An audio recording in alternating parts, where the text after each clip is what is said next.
everybody out there. Welcome to No Idea Original Sports. We back again. I'm here with Kareem and Theo. How y'all doing today?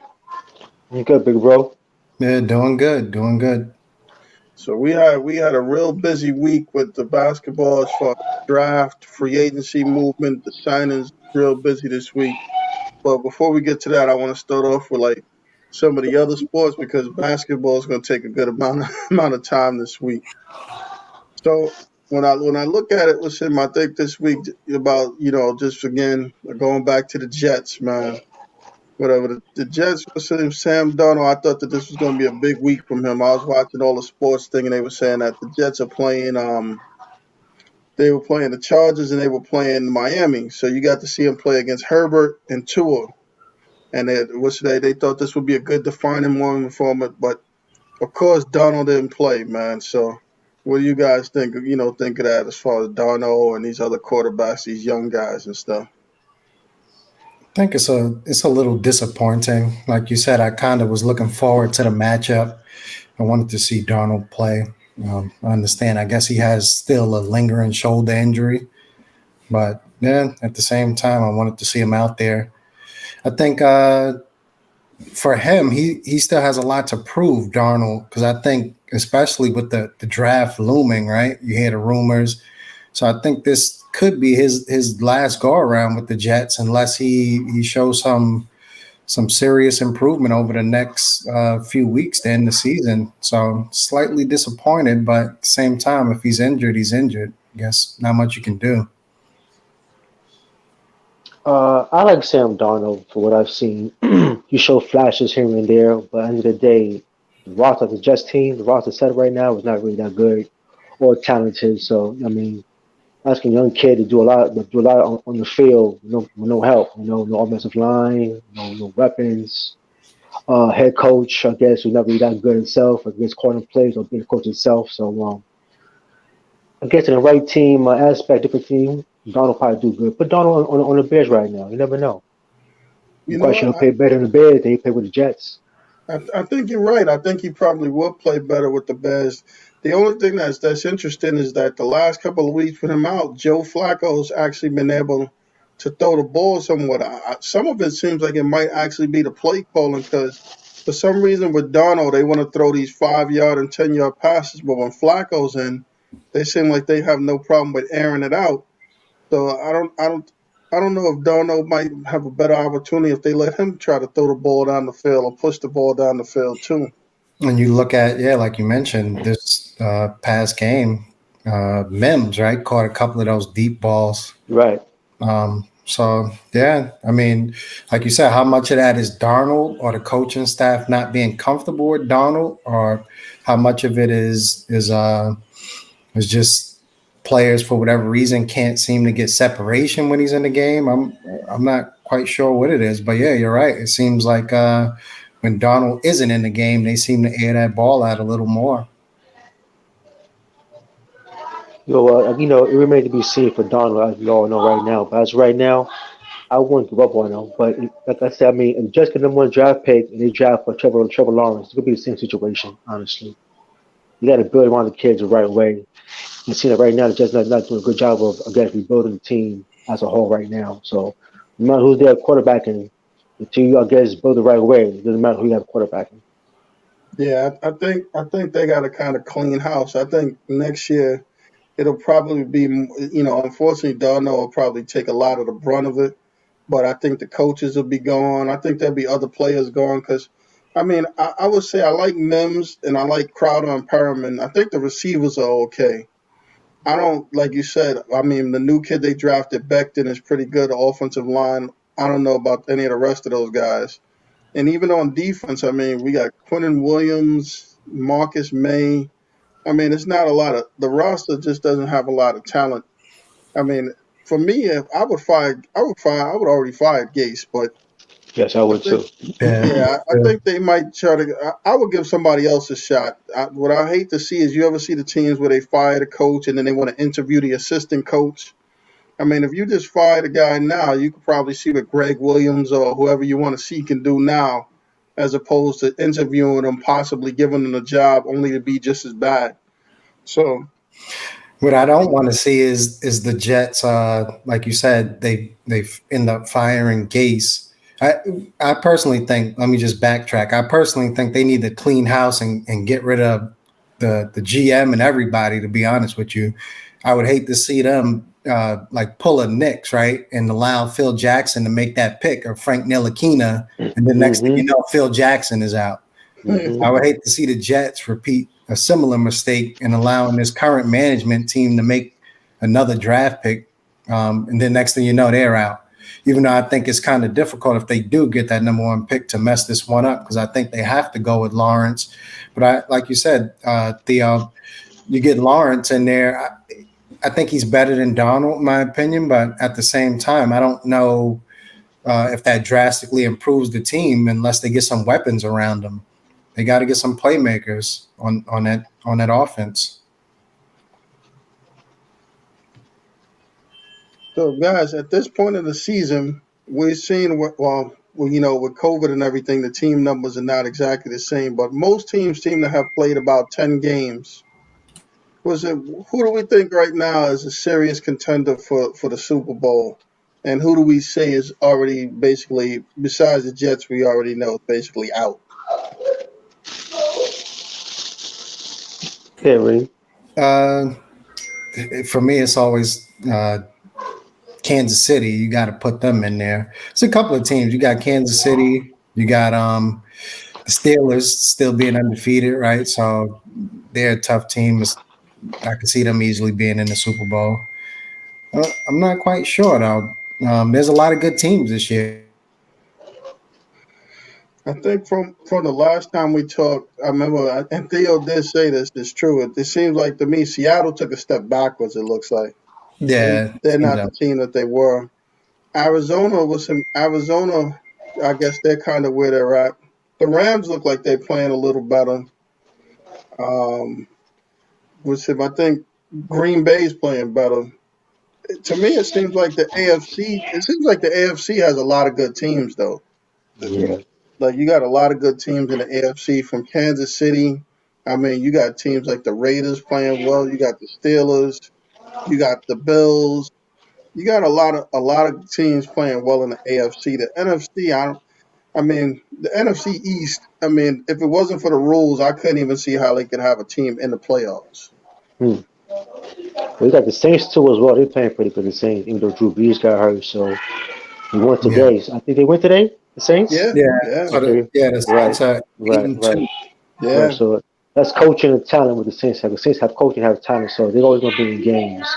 And they play always come with good play schemes, no matter who they play. So Seattle, the Saints will be there in the middle of the chip conversation, so to speak. I would say. Um, so Baltimore, man, how you feel about Baltimore. Baltimore? I don't know about them. I'm kind of, I would say, you go the bandwagon, so to speak. You know, like the guys usually play good with three tight end offset offense. Right now, they have two tight end offsets right now because somebody got hurt. So they're playing kind of slick right now, like I said. So right now, I'm not too of a big fan of the Ravens on how they're playing right now. They had a tough loss today to Tennessee in overtime. I think that's another team. Tennessee seems to be, coming back around, playing well right now. Like you said, the AFC seems to have uh, like more the powerhouse type of teams. A lot of the NFC teams are struggling at the moment. Hmm. You know, the Yeah, East, I'd say Green Bay and Saints, and maybe Buccaneers, of course. Look at the Buccaneers. You know, yeah. they always play to level their competition. The Buccaneers seem like they play the Jets, they struggling, and they play the Saints, they rocking and rolling, so to speak. So Yeah, that's a Yeah. good point with them. They seem to, like you said, play to the level of the competition. So who do we have in the MVP conversation now? Because it's definitely different from the last time we talked about it. Some guys then tanked out completely. So Yeah, I think before one of the guys I had up there was Wilson, yeah, but I think he's kind of over the last few weeks taken a step back, and so has obviously the Seattle right along with him. I yeah. still got Mahomes as my favorite. Um, as much as I uh, hate to say it, the guy, well, not even hate to say it, but the guy just seems to be like ahead of everybody else, in my opinion. Um, so I still got Mahomes. I would say maybe Rodgers is up there. Yeah, Yeah, I would say Rodgers is probably somewhere at the top. You throw in a couple of defensive guys, maybe even a Miles Garrett. Um, Mm, he's up there. I not would. bad. Yeah.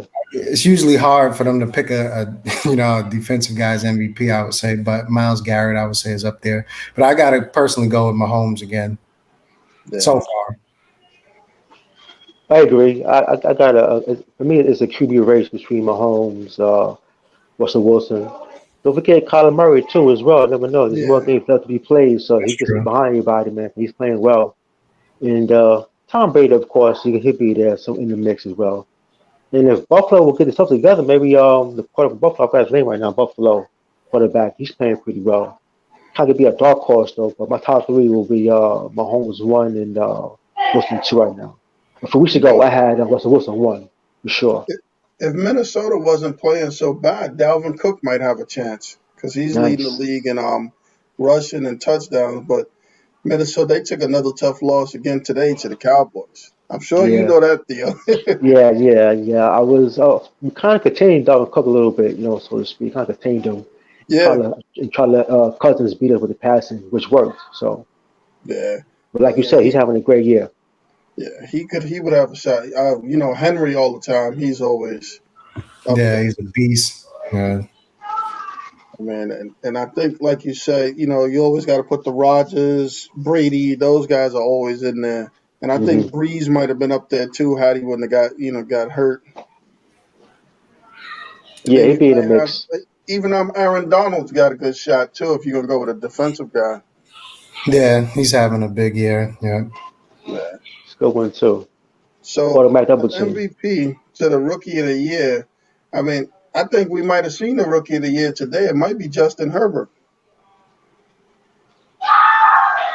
yeah. I mean, I think he got he, 6 interceptions and 25 touchdown passes now. So yeah, the guy is impressive. You know, and he didn't start all the games either. I think Taylor started one. He started all the rest.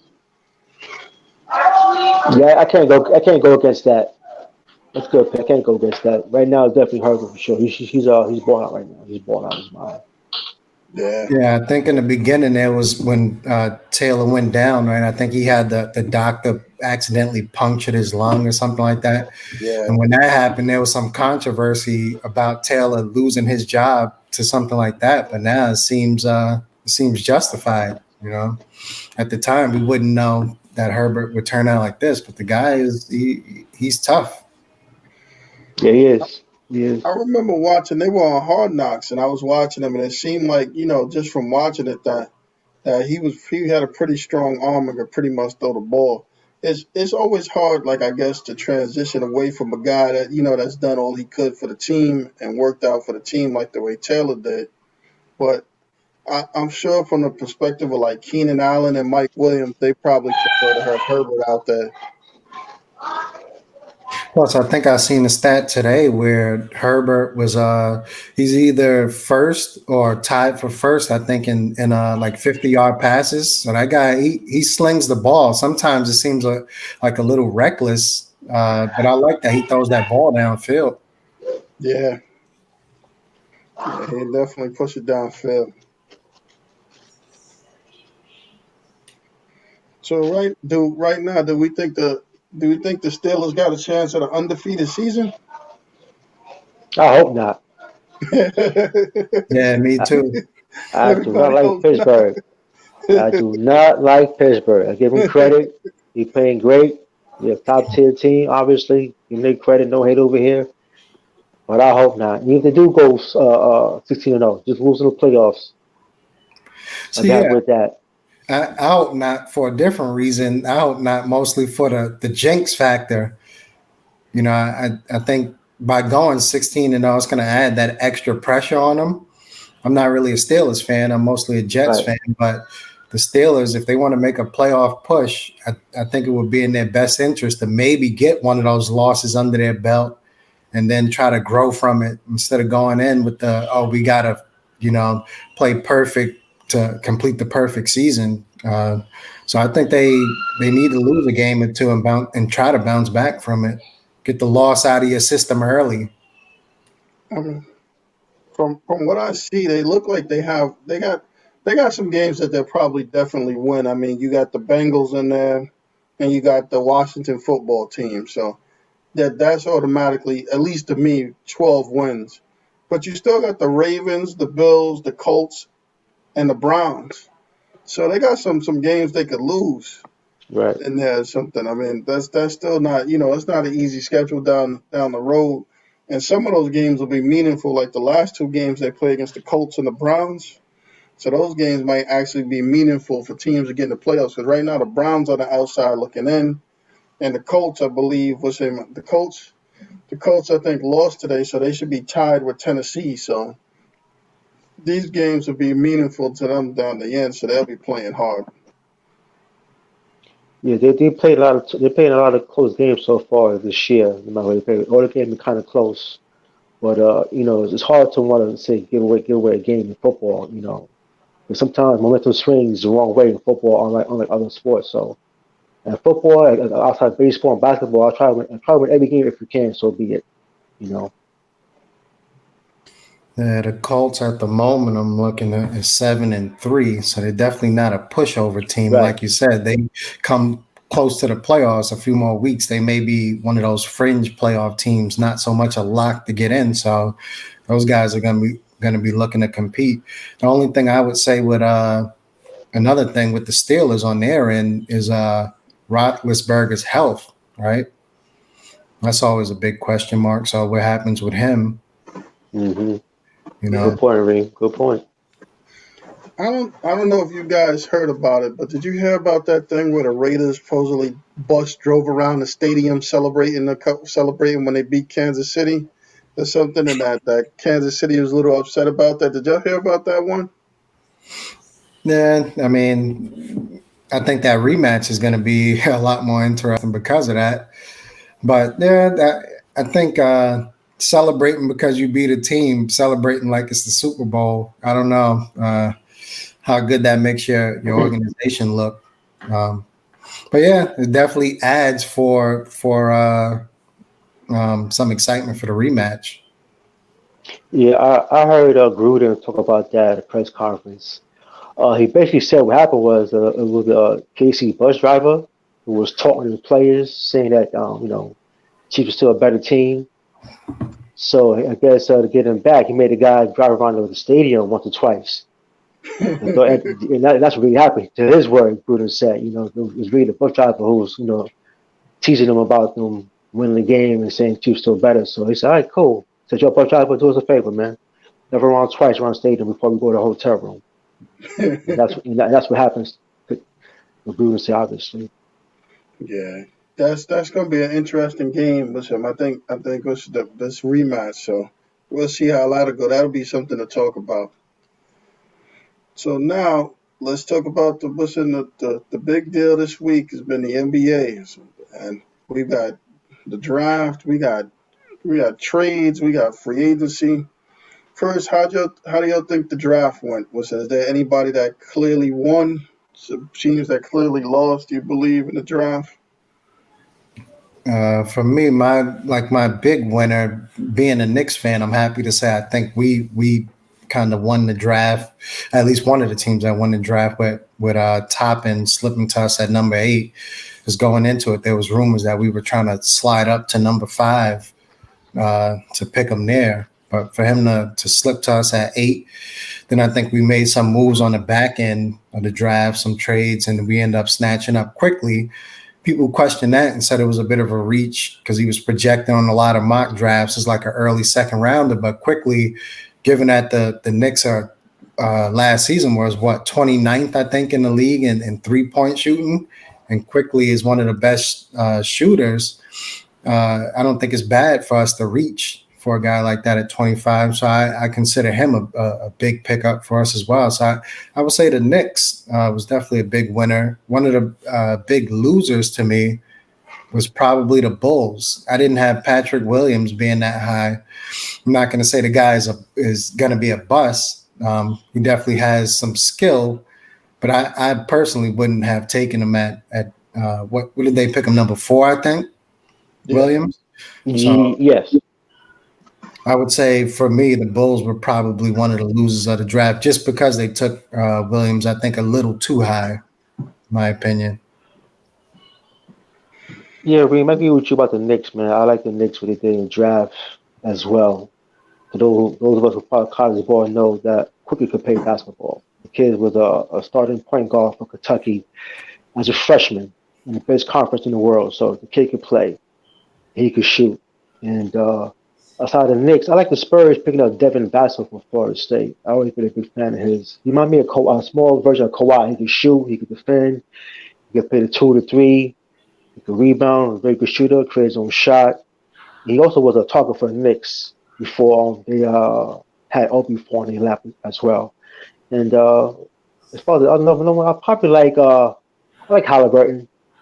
He's not flashy. He's just an old school kind of guy who just make plays, who's smart, good IQ, good vision. And with him and Darren Fox will be very excited out there in the West Coast. Yeah. No, I think both of you guys are right.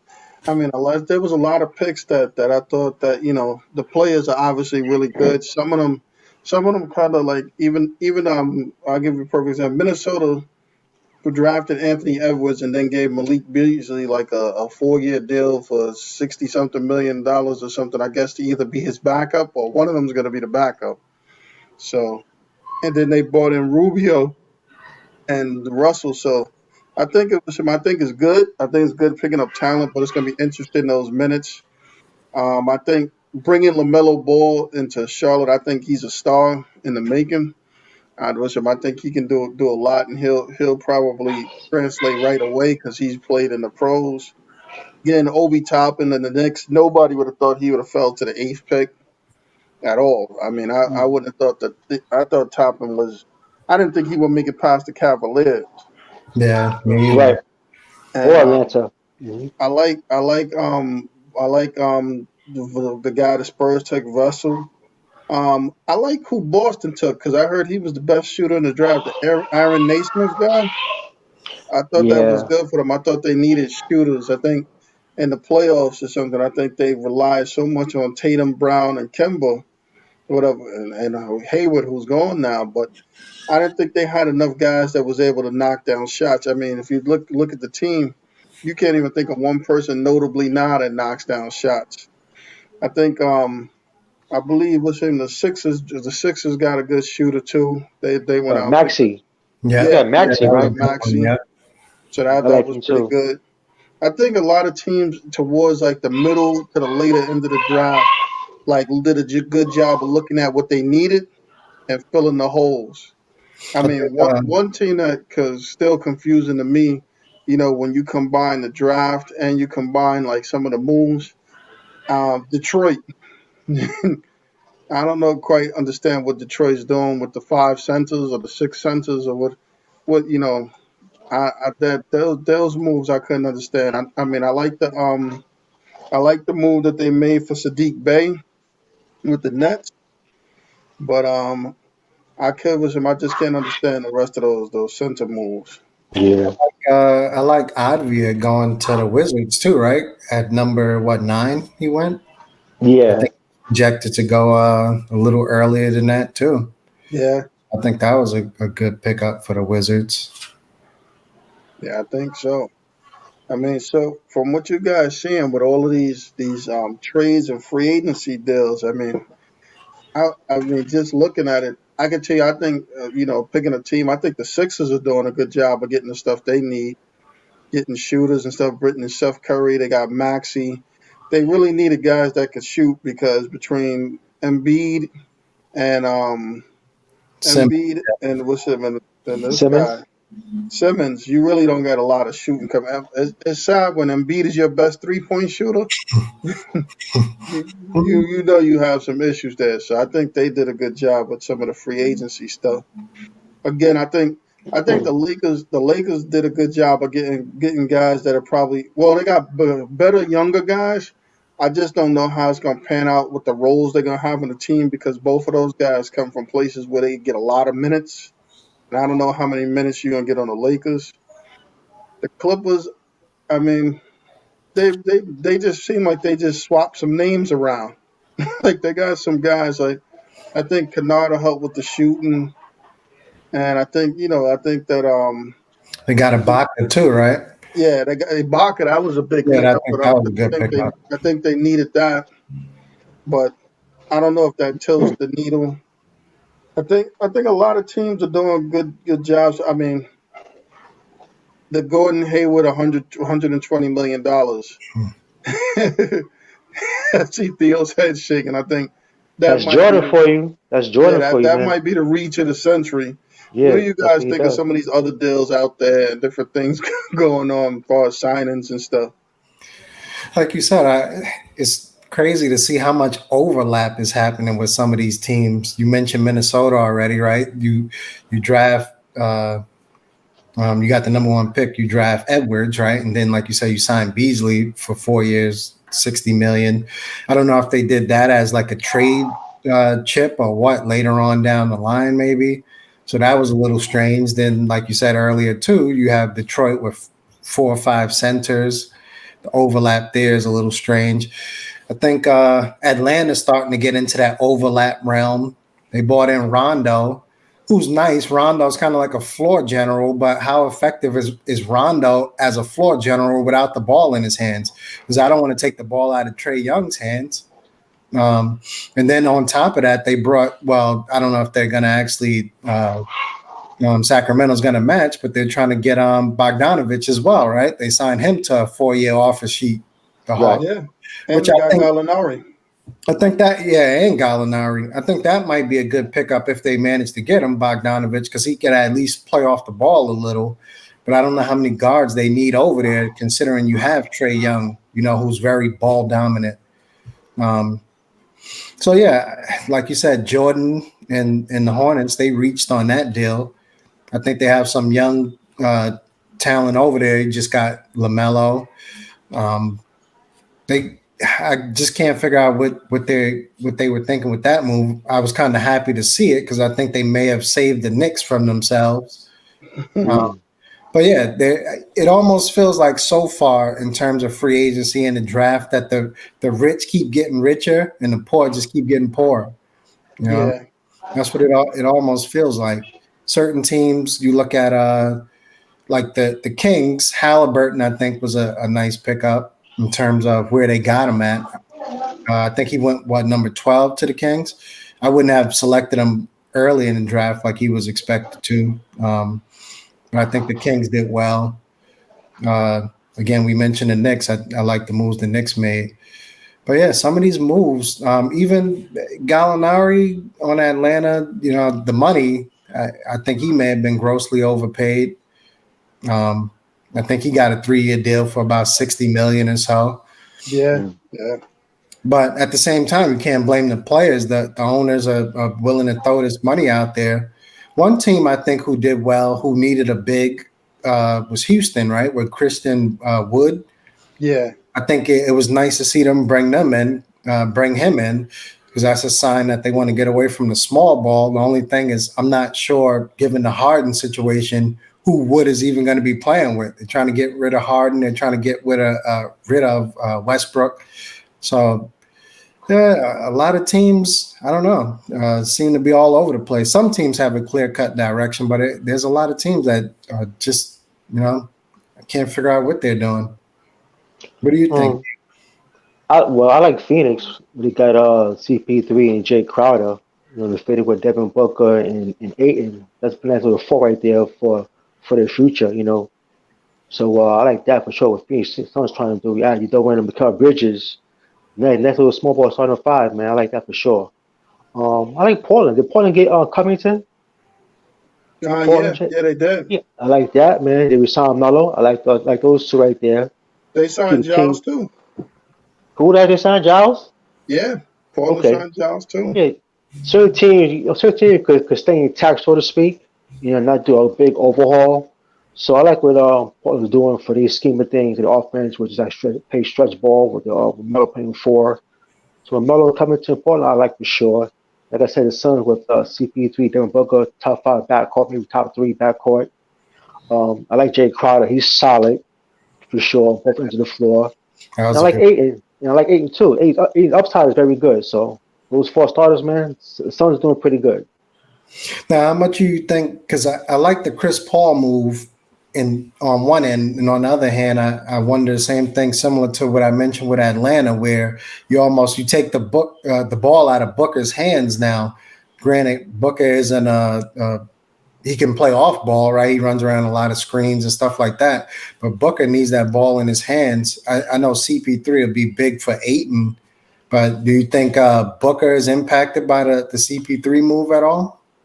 In a positive way, yes. He could come off curls, catch and shoot, double curls, or pick and rolls, whatever he could be. Pick and roll and this to the corner for Booker to spot up. Booker could score in all phases of the game, Booker. So I have no worries with him not playing well with CP3. CP3 is one of the better point guards in the NBA, let alone Hall of Famer. So if this guy could turn on OKC in 1 year, I'm quite sure he could turn on Suns who has better talent than Devin Booker and Aiton. I would have thought that it would have hurt Booker if they kept Oubre, but as it stands right now, they don't have a lot of offensive weapons to begin with. So CP3 is only going to be limited to a couple of guys. I mean, we said Aiton and Booker. I mean, who are the other guys that he's even going to be passing it to? I mean, right now there's a couple of guys on there, but there's nobody like noteworthy to say, okay, this guy deserves to get the ball this amount of times. You might throw it to a couple of what, Mikael Bridges or something they have, or some Yeah, of but those Kev guys. Business, he's a good player. He's a tricky Yeah, but shooter. they don't You know, have but like a whole bunch of guys that where CP3 is gonna say I could distribute this to six different guys. He's just well, gonna pass it to whoever's open anyway, which is right. good. You don't find open man. But that could be said also for OKC when he played for OKC last year. What they had last year? It was like playing three guards with him, Schroeder, and And Shai Alexander, so to Alexander, speak. Yeah, yeah, so it was the same thing with the clip. I mean, OKC when he was there. But I see the Suns doing better, man. I think it's a positive more than negative, man. yeah, I think so.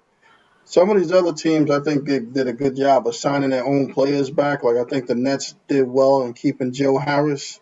Yes. I think Goran Dragic going back to Miami, Beatrins going back to the Wizards. Those were good ones. And then again, we still have some of these strange ones that we talk about. Like we got Blake Griffin in Detroit, but they paid Jeremy Grant, who's a power forward, $60 million too. I mean, I think Marcus Morris made out obviously with the 4 year, $64 million deal. Hmm. I mean, going from the Knicks in that trade. I mean, he could have. He actually is a real winner in free agency because there was no way the Knicks would have gave him that money. That trade helped his whole career. Yeah, and it also helped the Knicks, right? Because they moved him for that late round pick to set him up, which ultimately turned into quickly. So I think it was a win-win for Mars and the Clippers, right? Because he'll be more valuable than that late first round pick would have been for them, Yep. especially with Harrell leaving, right? So Morris is going to be a key factor over there now. He already was, which is why they brought him in, but they're going to be dependent on him now. Yeah. What do you think about like the Pelicans, right? They brought in Steven Adams, I think, I mean, I like I that. thought those. and next to Zion. In theory, it's nice, but I don't know. What about the floor spacing over there? I Well, mean, Zion got to develop his outside shot. That needs to do. If not, they're gonna clock down on him and let him shoot jump shot all the time. So Zion got to improve from the outside perimeter. So if he does, I'm quite sure he has the ability to do that. Him and Steve Adams coexist. I like Steve Adams a lot, man. I like his rebounding. He plays hard. He runs the floor. I yeah, think he could fit but in anybody's system. yeah, Did he's a they good extend? defender. Did they extend Ingram yet? What's funny is you No, look he's at these still not top signed yet. guys. Yeah, Ingram didn't sign back. Anthony Davis. I mean, I think it's just a waiting game with those guys or something because I couldn't see. I mean, they probably were sitting there trying to look at those numbers that these other guys got, like the 195 million for Mitchell, 163 for Fox, Tatum's numbers. So they like, wait a minute, they want to try to get that max money too because I think I don't know if it affected Ingram going from the Lakers to New Orleans, but I would think that he would be in line for what, that 195, right? Or something. I would think so. Yeah. The Pelicans, though, they fall into the category of kind of. At first, I kind of sort of understood what they were doing, but once they drafted Kyra Lewis, does that mean Lonzo Ball's time may be up over there, or because they can't pay all these guys, right? Even before we just mentioned Ingram, right? He's obviously going to get the max.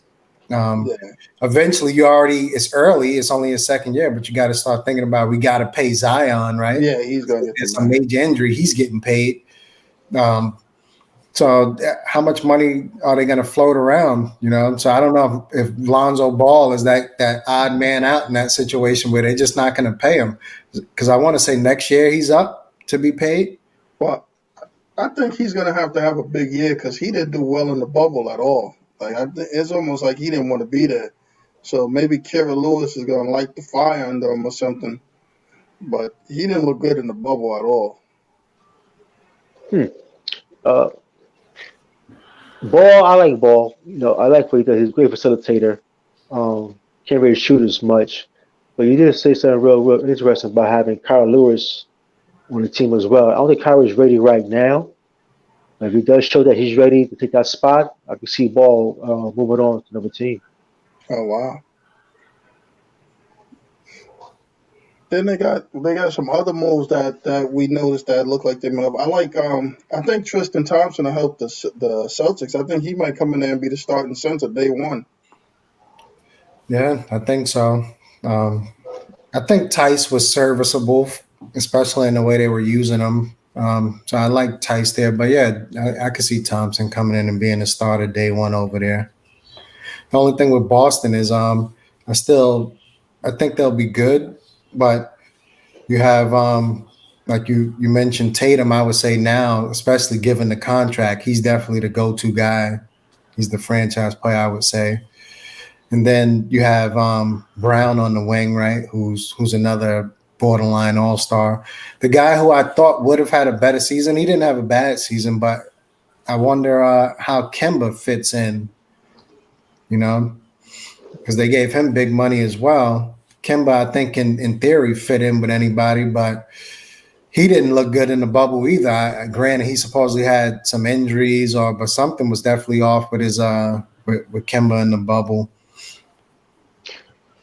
Yeah, I agree. I actually like the style of Tristan a lot. He can defend, he can rebound, he's relentless, plays hard, he's a champion. So he can teach these guys, what it takes, to get to the next level, so to speak. Um, I like Jeff Green going to Brooklyn a whole lot. Yeah, I like that a whole lot as well. I like Jeff Green. He's a versatile player. He can play a small ball or stretch for a certain team, certain chemistry or certain lineups in the game. He can play the three, of course, as well. He has a good outside jump shot. When he's on, he's on. When he's off, he's off. yeah, But at the same time, he's a very solid signing, I would say, for the Nets from off the bench. So I really like that a lot.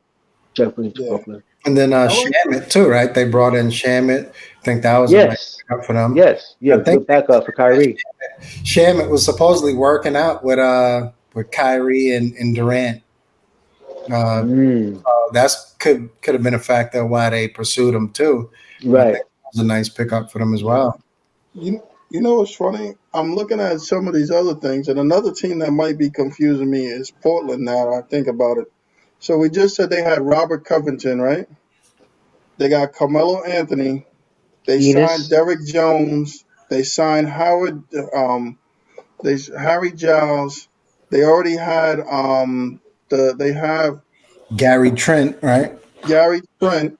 We had Kent in the back. Enos kind of came back there They too in the still they trade. still got the tall guy, not Nerfic, the other forward, the other center forward that shoots you. They got like kind of a glut in that the forward role, small forward, Yeah, power forward role. yeah, I yeah. mean, Covington, the good thing about it, I think he can play some shooting guard. He can play some too. So that Mm, that may help them. But and then they still got like you said, they still got Trent and Anthony Simmons. And both of yeah, those guys, I think, have shown, especially Trent. Trent had a big a big Yeah. season last season, so he's going to be in line for a payday. So he deserves minutes. And they got Rodney Hood too. Yeah, that's right. They re-upped Hood, right? They Yeah. re-signed him. So They got a nice bench now. All those guys. Enos Canton too. He came back there too. So listen, Oh they got yeah, yeah, you're right. yeah, he's there too. So they got a nice bench, versatile, interchangeable. Stretch the floor. I don't think you can tell with the Washington where it's right now. They're trying to stretch the floor out with shooters and guys who can get their own shots. So I like what they're doing. I'm not mad what they're doing. And they got some size too. With Nurek and Enos out there as well. What do you guys think of this? I thought it was pretty cool how Dallas replaced Seth Curry by bringing Trey Burke back. You seen that move? they're very similar players. Yeah, I think he had a Burke good may stretch have. with Dallas. Yeah, I think Burke may be able to get to the basket a little better than Seth. I think Seth may be a slightly better shooter, but yeah, I think they're very similar players. And I think at the same time, you mentioned it earlier, it really helped the Sixers bringing Seth over there. So yeah, I think that was a good move. Dallas, though, is a team so far. I don't think they've done enough. You know, and I wonder with Porzingis, they already say he's probably not going to start the season, right? Because he had the surgery late on the meniscus tear. So Hmm. Dallas, I don't know. They're another team that one of those fringe playoff teams, maybe, but I don't know if they have enough to really be considered a threat. Um, which bodes well for the Knicks, considering they have Dallas's pick for the next 2 years, right? Dallas's first Right, picks. So right. you don't want to see anybody get hurt. You don't want to see Porzingis not playing. But at the same time, it does help the Knicks a little bit if Dallas isn't that great. Yeah, I mean, I'm looking at just looking at some of these free. I like the Nerlens Noel signing for the Knicks. I thought that was a good one. So I think they'll get good minutes on the Knicks. I mean, Jeff Teague, I think he'll get good minutes on the Celtics. And I like Dwight Howard as the backup to Joel Embiid. Yeah, they cleaned out some of their glut. I think they moved on. They finally got somebody to take Horford's contract, right? They had to Hmm. give up a couple of picks, I guess, to do it, but that was good. They got rid of some of the other bigs that they had. Cal, I think, Samson. So yeah, I think adding Howard over to the backup was Embiid was a good pickup for them. How you guys feel about Austin Rivers coming to the Knicks? Yeah, I've been screaming Theo point guard, point Yeah, guard. yeah, that's Granted, true. he's not a pure point guard. He's more of a combo guard, but I love it because what Austin Rivers does, the Knicks didn't have anybody really who does that, which is break down the defense. Yeah, Rivers has the ability to dribble, and get into that paint. And now once he gets into the paint, the defense has to make a decision. Am I going to collapse on this guy? And now that's when the shooters become more important, right? The Quickleys, they re-up. They kept them, Reggie Bullocks, right? So now they got a couple of shooters. So I think it was important to get a guy like Rivers. So for me, I love that pickup, I also yeah, love picking up Miles as well, right? He was a good undrafted signing for the Knicks as well. But Yeah. yeah, Austin Rivers, I think was a huge pickup for them, especially for cheap. I think 3 years, $10 million. yeah. You need that. Like, yeah, the Knicks didn't have a lot of people that could get their own shot. I think Austin Rivers is a guy who could. I mean, look, you How you know what's got? interesting? You Mhm. got Kyle Korver and Reggie Jackson with all these guys signed. They're still out there. Reggie's damaged goods to me. I think he's had a few injuries that hurt his ability to play at a high level before he got hurt when he was in Detroit. I would think I would pass on Reggie Jackson. Kyle Got Korver, I have no problem signing Kyle Korver. He could come in and spot up somewhere and shoot those 30 footers and come up curls. So if I'm the Knicks or any other team who needs a shooter, Kyle Korver would definitely be a good addition to the team. I could see Corver in ending up on a team like the Lakers somehow. LeBron loves bringing in those type of guys. Yeah. There's no urgency probably to bring him in right now. He'll probably still be available. So you Mm, let a guy like that sit around for a while. If somebody goes down with an unfortunate injury or something like that, or you realize you need, like you said, an additional shooter, you end up waiving somebody. I think they brought in speaking of the Lakers. I think they brought in Wes Matthews to try to sort of serve that role. yeah. Um, Right, he's right. a shooter. He could defend a little bit. But yeah, I could see Corver maybe finding his way to the Lakers or some other team, maybe the Clippers or somebody. Basically, a championship contender will probably pick him up at some point, I would say. Yeah. I would say so. You still got like a lot of like. I'm surprised Markeith Morris is not picked up.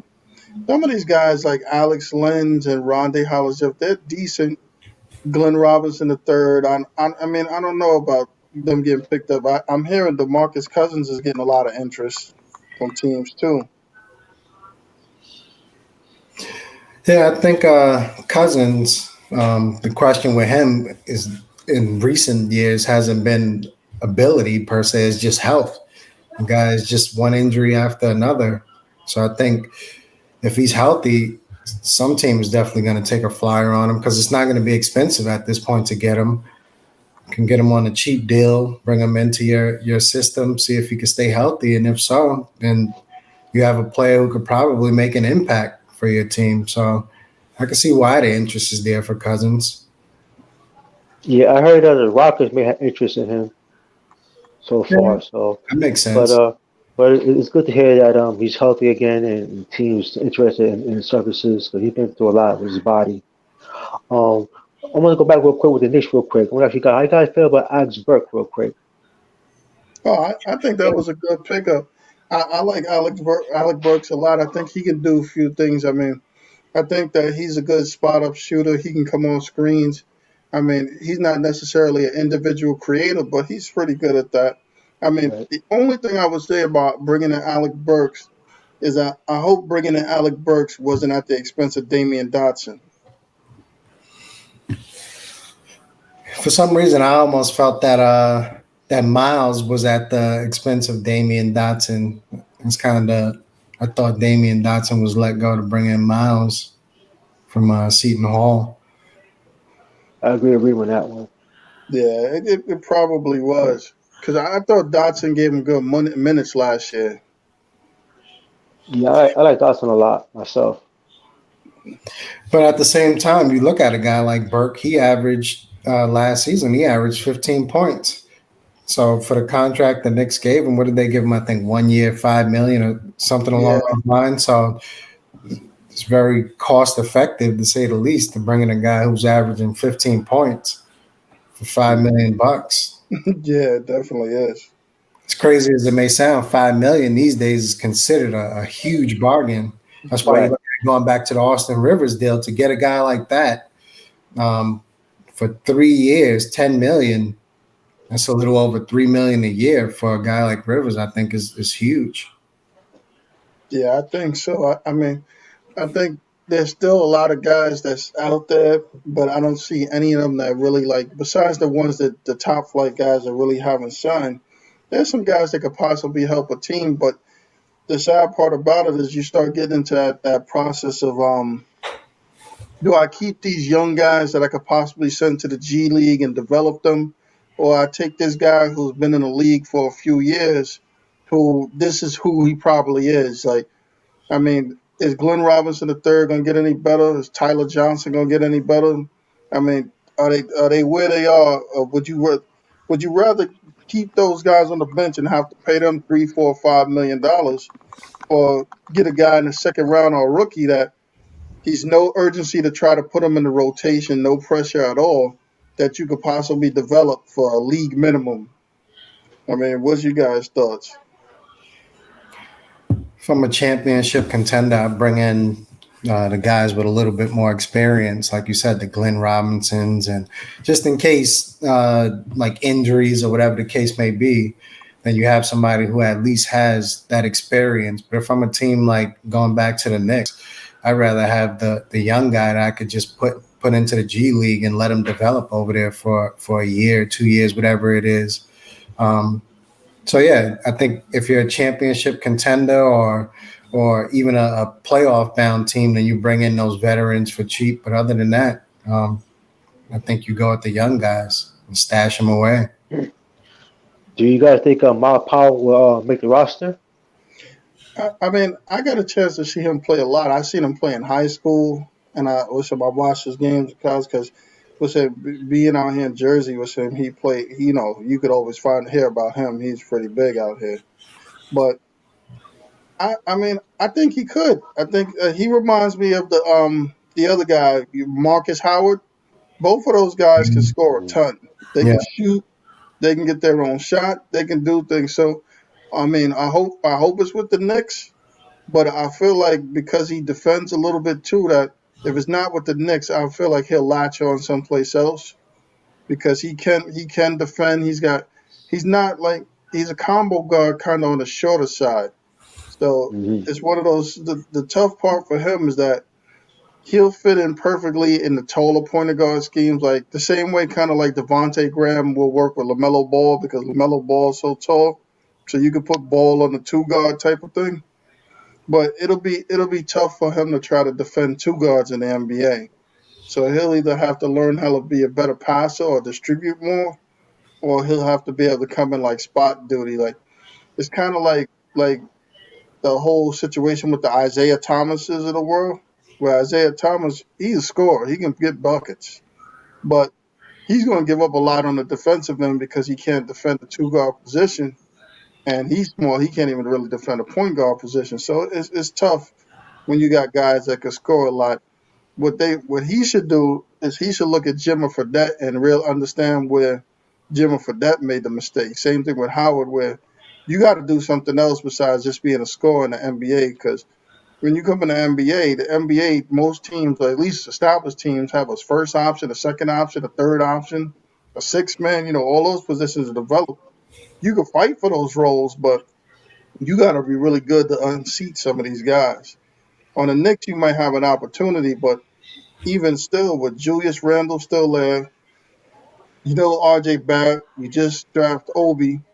So right there, I don't know how it'll fan out, but that's 1, 2, and 3 right there, at least my mind. and then you got And Mitch, then right? and then you look at Mitch, he looked like he got better. I seen some videos of him handling the ball. You got him. So if he can get out there and carve a way into like a good bench role scorer or be able to defend or pass or something, it'll help. But and with Tibbs, he's gonna have to be able to be like some kind of super defender to make the roster.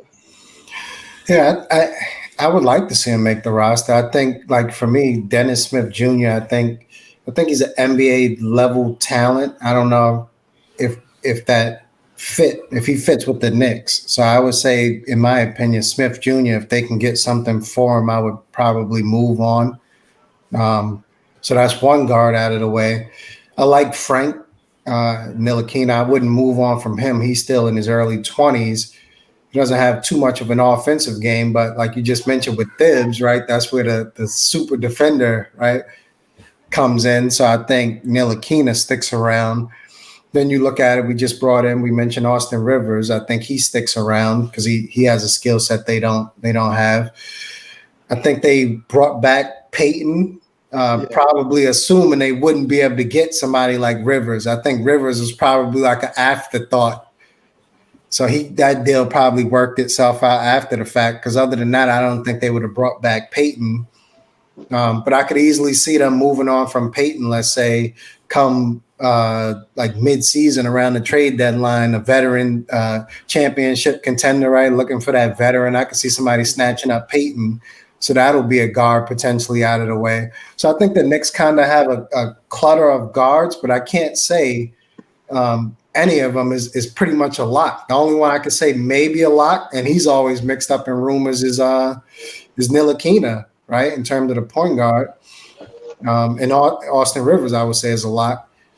But I think Powell stands a chance just based on that. He may not initially get in. Maybe they'll send them down to the G League. I think they have a couple of guys already they're signed to their two-way contracts. I think they have Penton, who I could easily see them moving on from, right? Hmm. See Powell supplanting him for the two-way contract. And then they have Harper as well, right?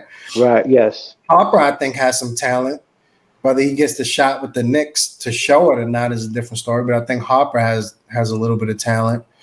So I could see Powell making the roster, but I could see him maybe working his way through the G League first instead of immediately stepping into the big leagues.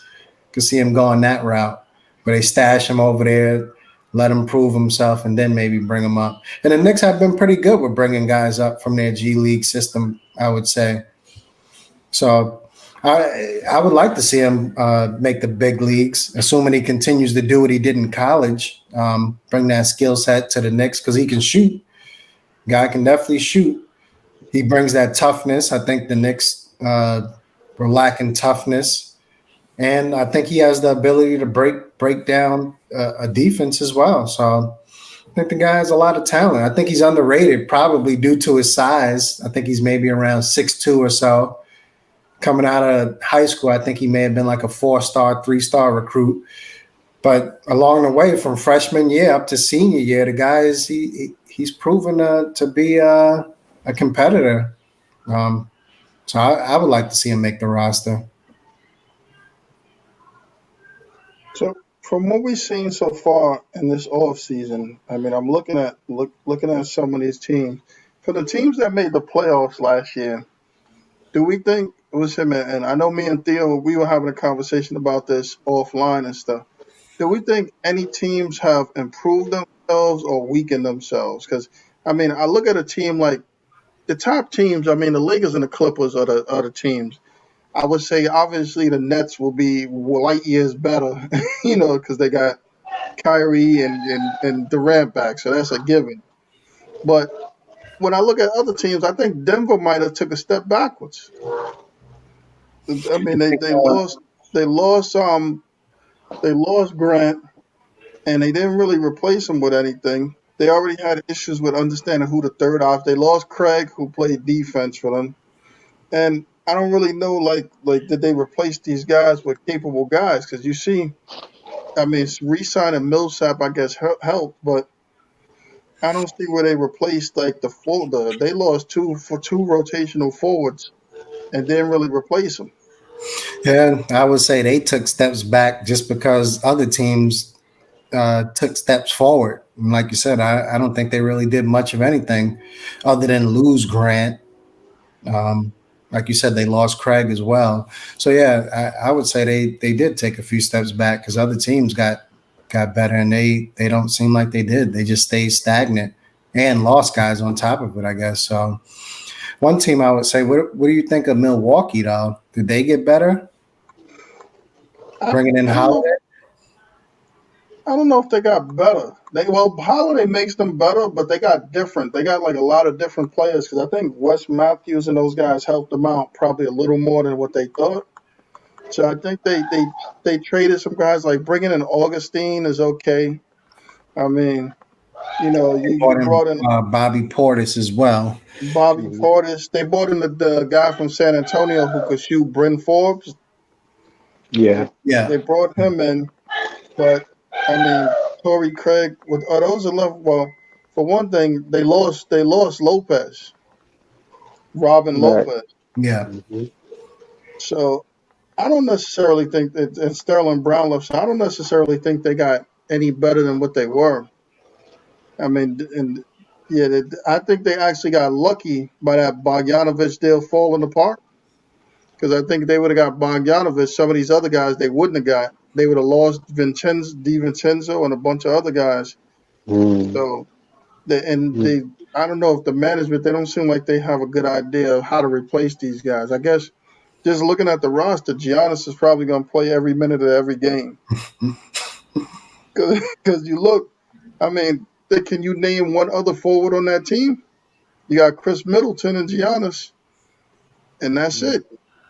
That's it. Yeah. Torrey Craig, Bobby Portis. Bobby Portis gonna be the backup center to Brooke Lopez. So I don't know what they were necessarily thinking about. I think they'll probably be the same, if not take a step back. I mean, it's tough in some of the conferences too because remember everything looked great until the Sixers got better and the Nets got better. So we'll see how that turns. I think Toronto took a step back. How Yeah. about How about Miami? I think Miami might have got better. I think Miami they gave up a couple of guys, but they really wasn't rotational guys. Like Derek Jones, he helped in the regular season, but he didn't play a lot. But I think what Miami plans on doing is because remember in the beginning of the season, Duncan Robinson and Tyler Hero, they didn't have as big a role. But I think going into this season, I think they're going to be much more of a factor. So a lot of those minutes that these other guys would have got is going to go to those two guys, as they should, because they was helping out a lot.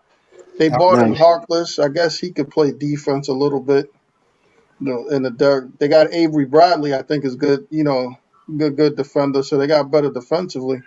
Plus, too, the good part about it is I think both of those two guys are what I call Jimmy Butler guys. So they'll fit into what he expects as a teammate, where he wants them to work hard. You're gonna defend. You're gonna do this stuff. Whereas Yeah. I don't think every player could play with Jimmy Butler. We've seen that already. Yeah. Yeah, those guys they brought in aren't going to come in and curl up. They always say like Miami has a certain way of playing the game.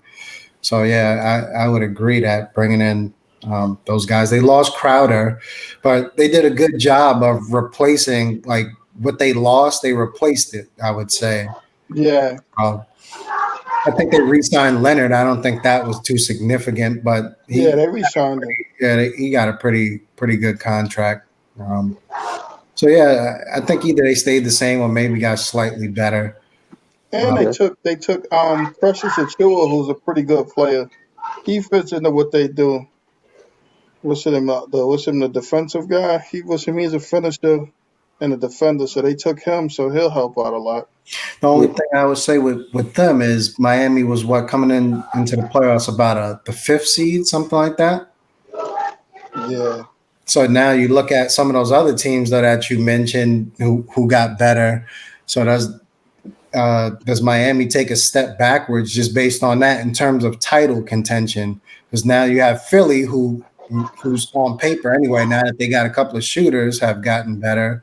You got obviously the Nets have improved just by getting their own players back, Katie and Kyrie healthy, hopefully. So what does that do to Miami in terms of title contention? I, I mean, I think they take a little step back. I mean, I think even Boston might have improved a little bit or whatever, or at least maintain the same. But I think they take a little step back. You can't. I would imagine they're not going to win as many games. Neither is Milwaukee though, because you got to figure Atlanta looks like they improved a lot.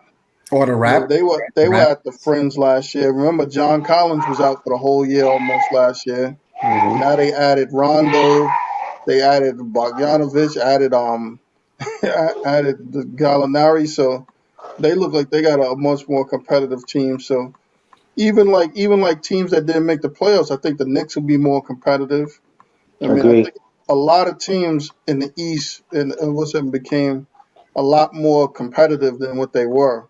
Whereas I think conversely in the West, like I like the Spurs, but they didn't do anything.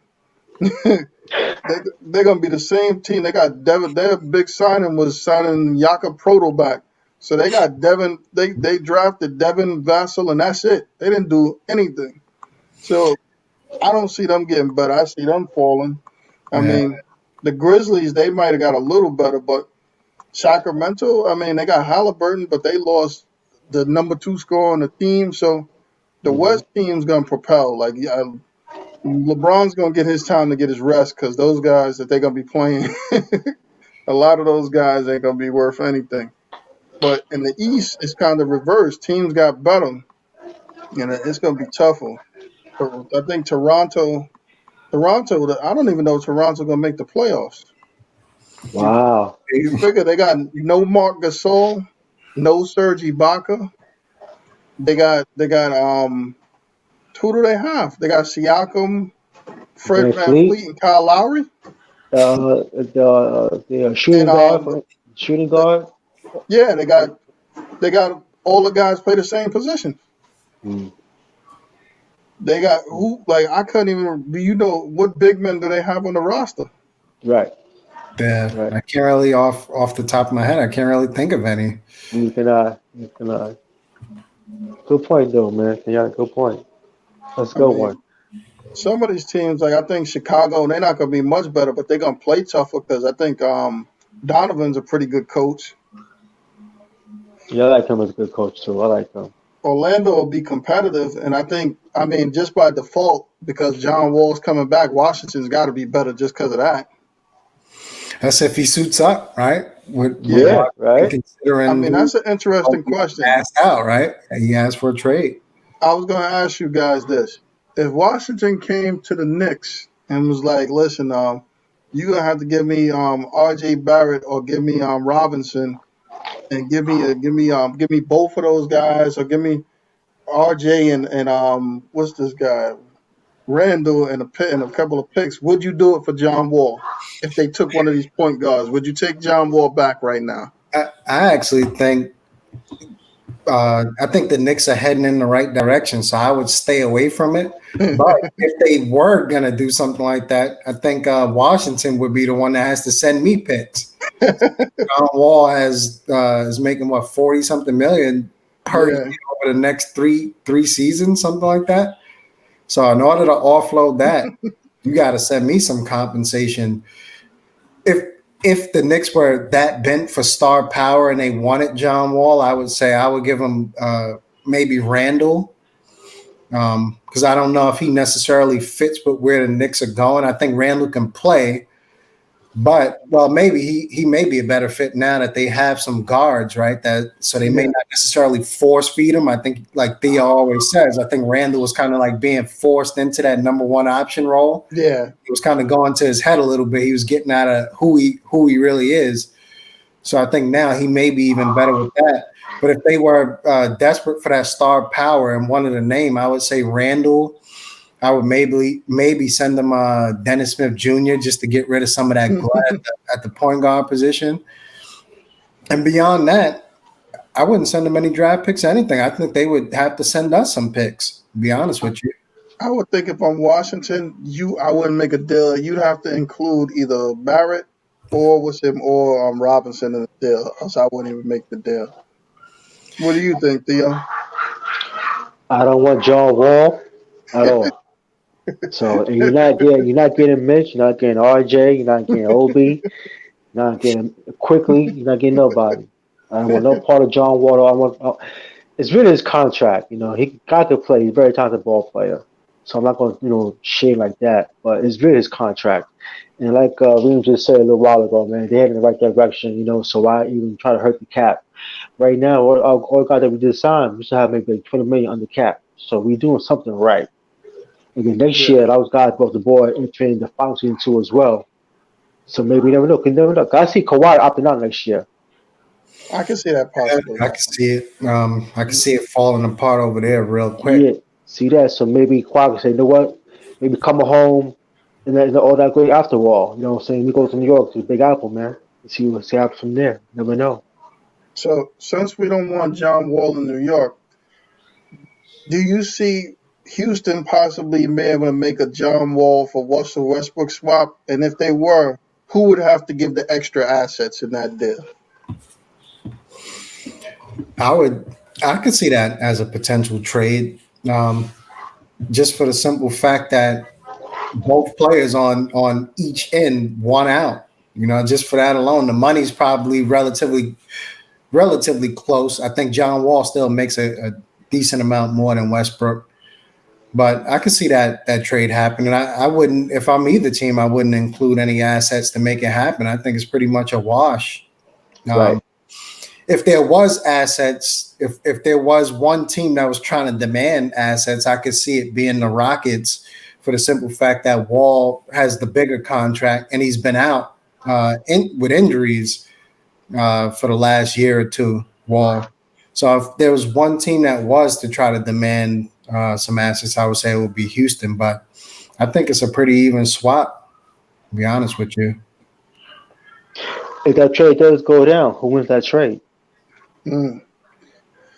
That's you know what that's interesting because on paper it's tough because I think Bradley Bill's used to being the guy now, and he handles the ball a good portion of the time now too because they got Ish Smith and he's got. I don't know how effective Westbrook could be.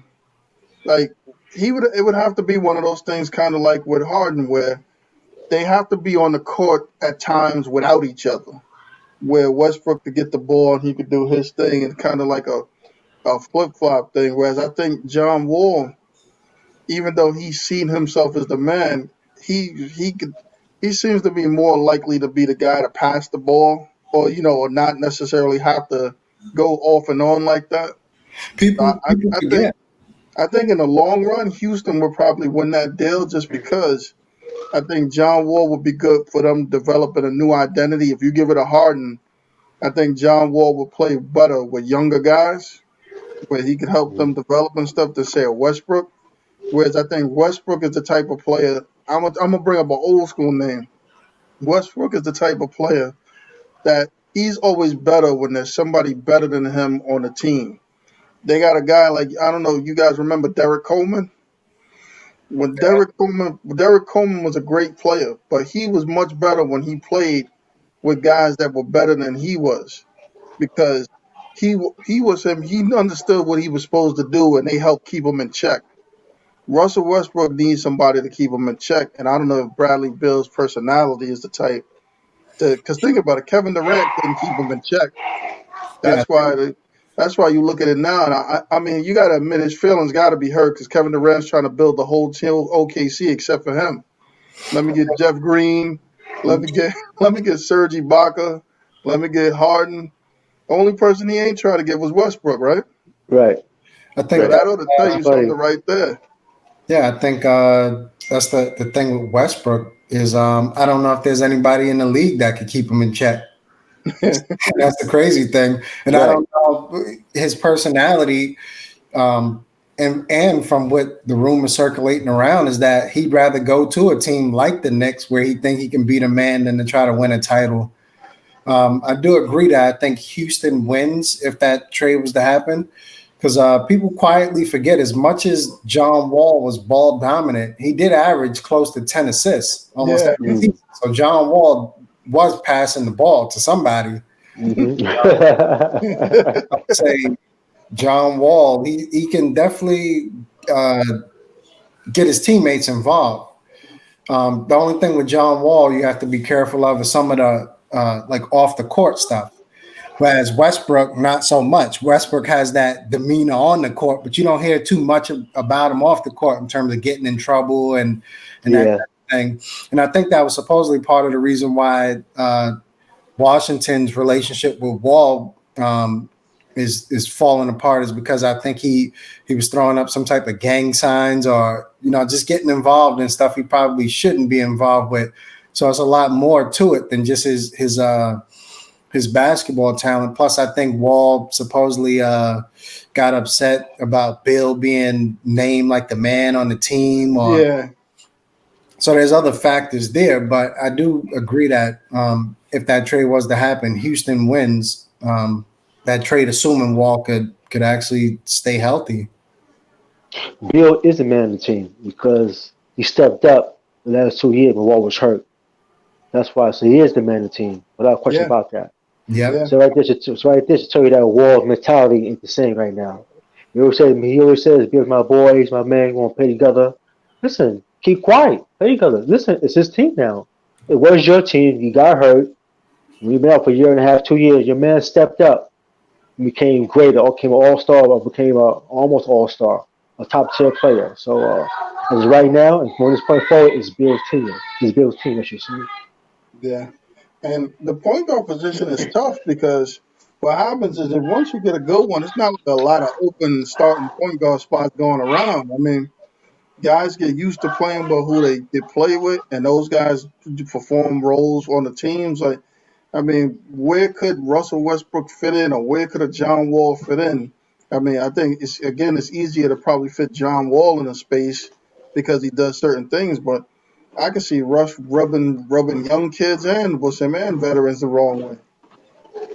Yeah, I think that's why probably both of their names have been mentioned in Knicks rumors because the Knicks have been trying to get a point guard since probably Stephon Marbury walked out of the door.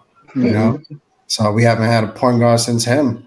So that's probably why their name is in Knicks rumors. But outside of the Knicks, in which I don't think the Knicks need to get involved with either one of them necessarily, but outside of that, yes, it's kind of hard, not from a talent perspective, because both of them have talent.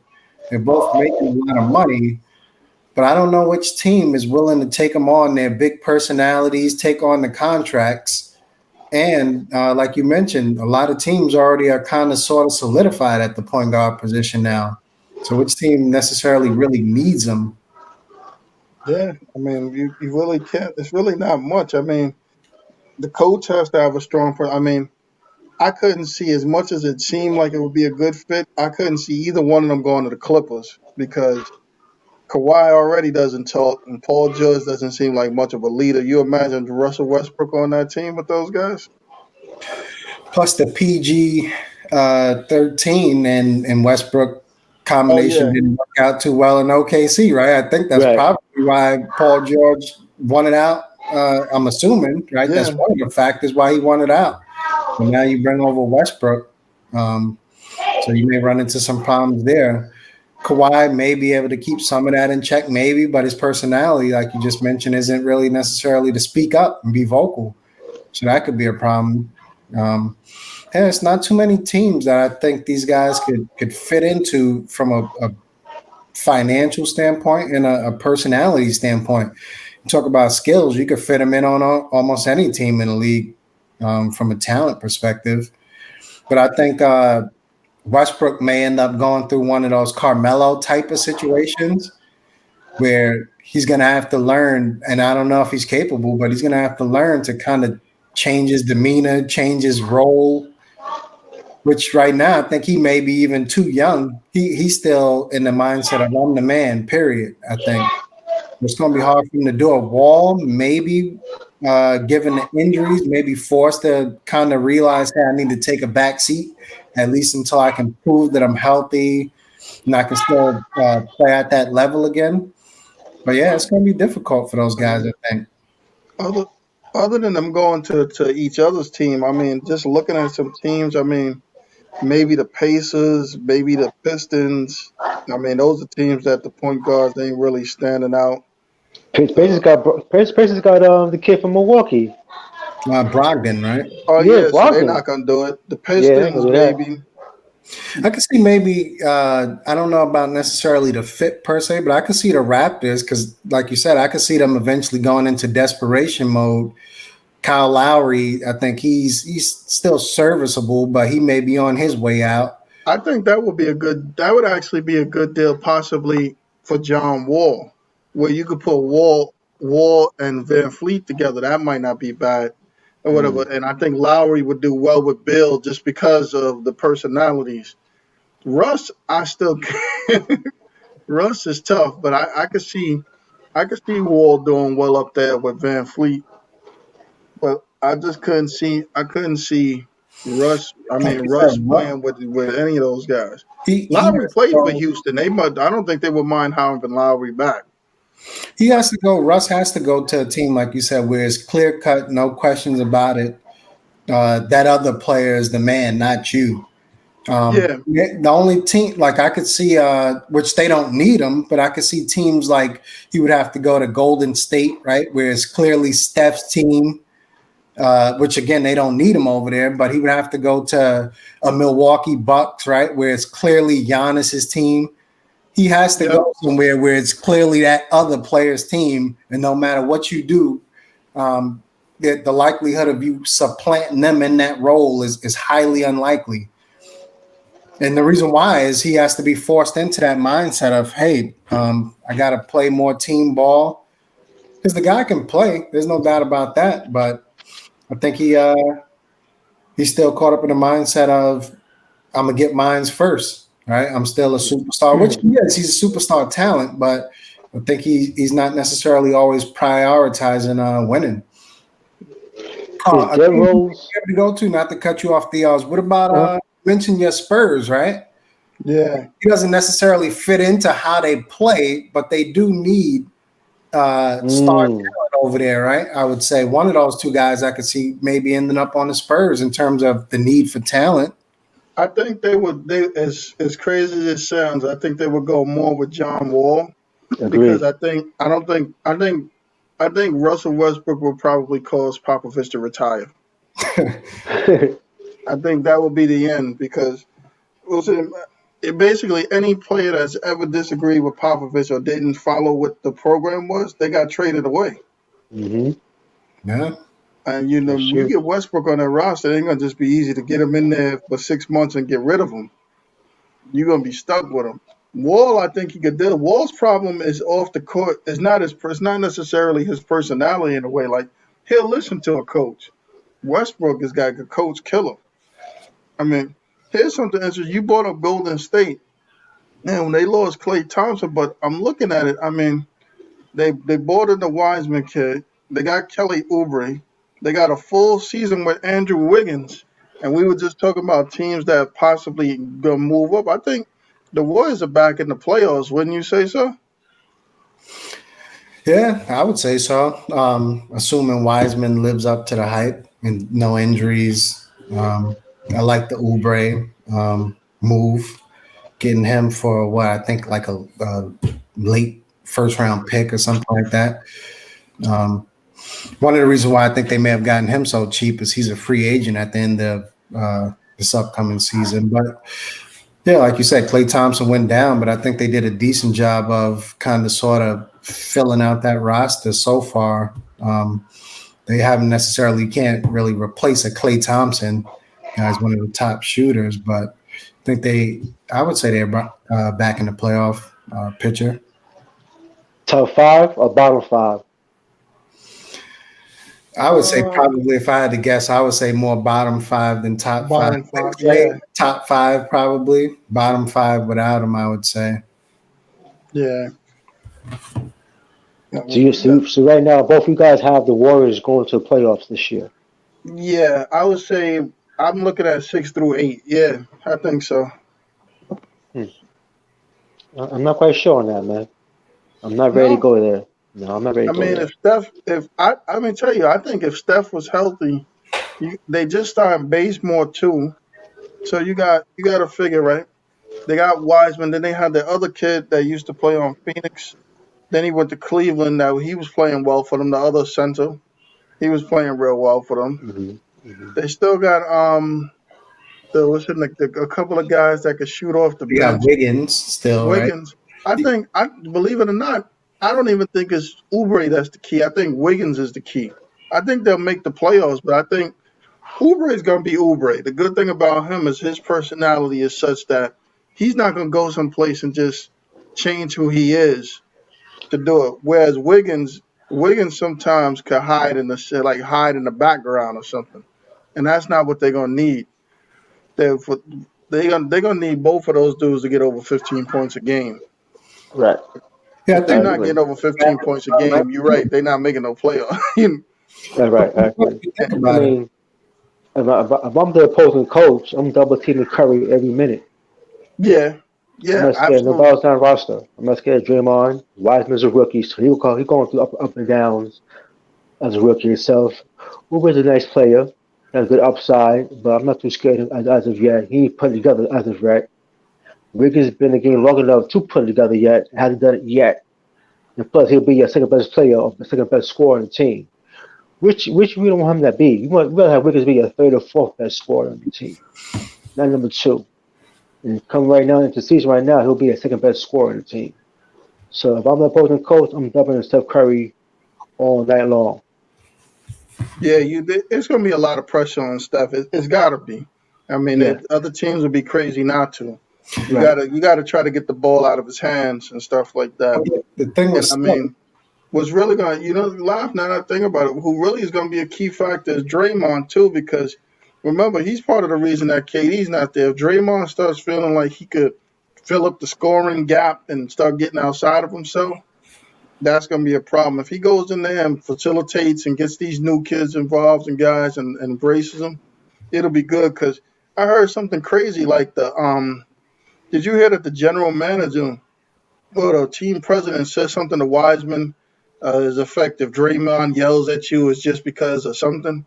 I mean, I wouldn't even start off a relationship like that. Yeah, yeah, The that's Yeah, fact that tough. the yeah. team president is telling the kid that got drafted, if Draymond yells at you, I mean, that's crazy.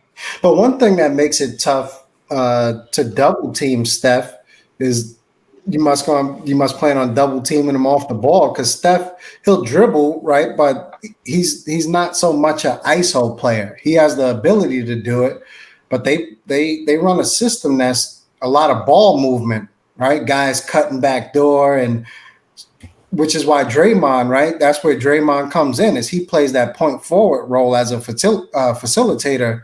So it's going to be hard to double team a Steph, given the way they play. They don't really put him at the top of the key and have him do like pick and rolls like a lot of other teams. Mhm. The thing with them, I would say, is if you look at it, right, I'm looking, you have the Denver Nuggets, I would say, is even though they didn't really get better, I would say they may have taken a step back. I would say they're still a playoff team, though, right? Safe to say Denver. Minnesota is questionable, right? Right. Yeah, I don't necessarily have them penciled in for the playoffs. Anthony Edwards is obviously a nice yeah, piece. We had the number one pick in the draft. So they considering if they stay healthy, they may be a fringe playoff team, maybe. You have OKC, who probably won't be in the playoffs, right? Because they no, got CP3, they made all type of, they basically gutted the roster. Then yeah, you have the Utah Jazz, right? Who's they're going to right. be in the playoffs again, I Yeah, would say, right? We just spoke on Golden State, so let's skip them. Then you have the Clippers and the Lakers, right? Who are yeah, shoe-ins for the playoffs. Phoenix is probably now a playoff yeah, team, I would say. yeah, Sacramento, no, not so much, right? I don't have Sacramento.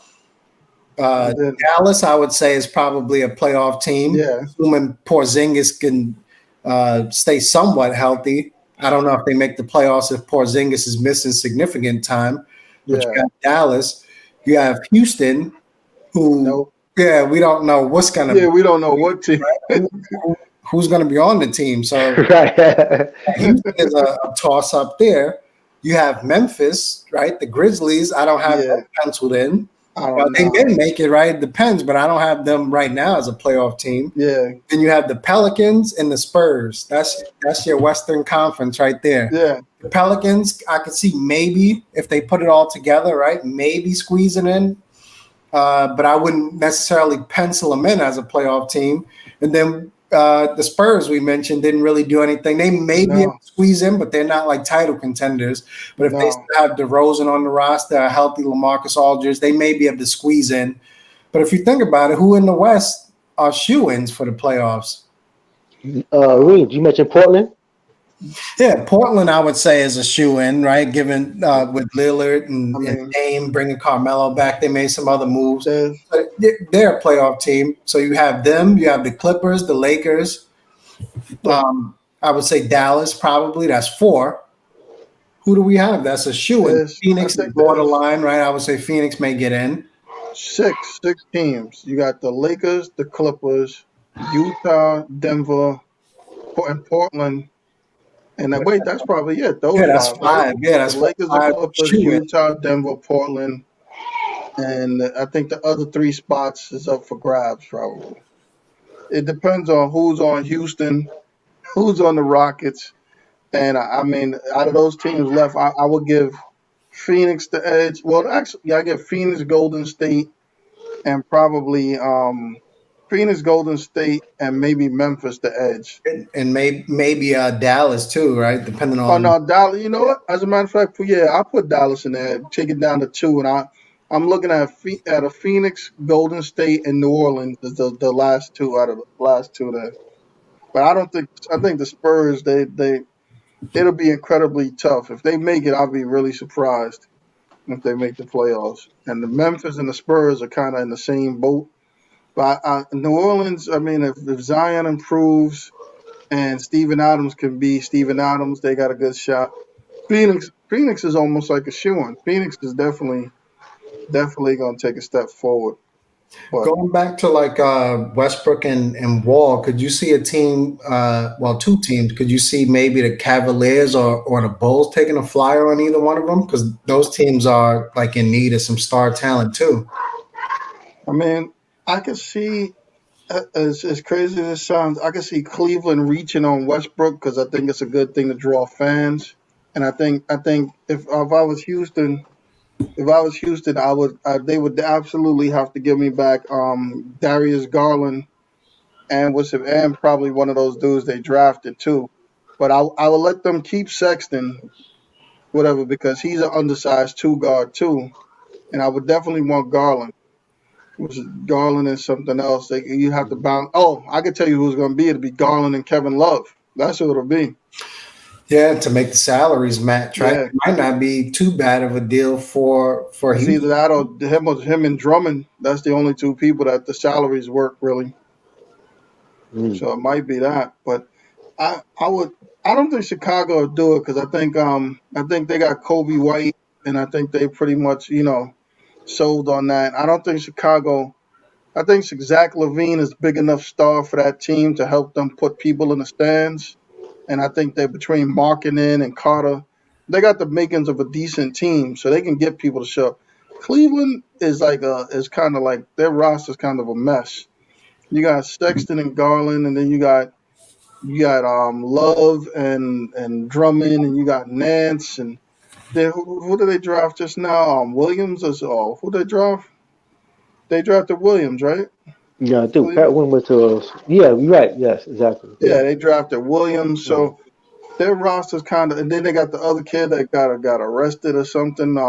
That he plays pretty well. I think he's a two guard or something. Porter Ah, Jr., right? Porter Yeah. Jr. Yeah, Okay. yeah. So Good one. Oh, they, they they drafted Cleveland, that is, drafted a Coro with the fifth pick.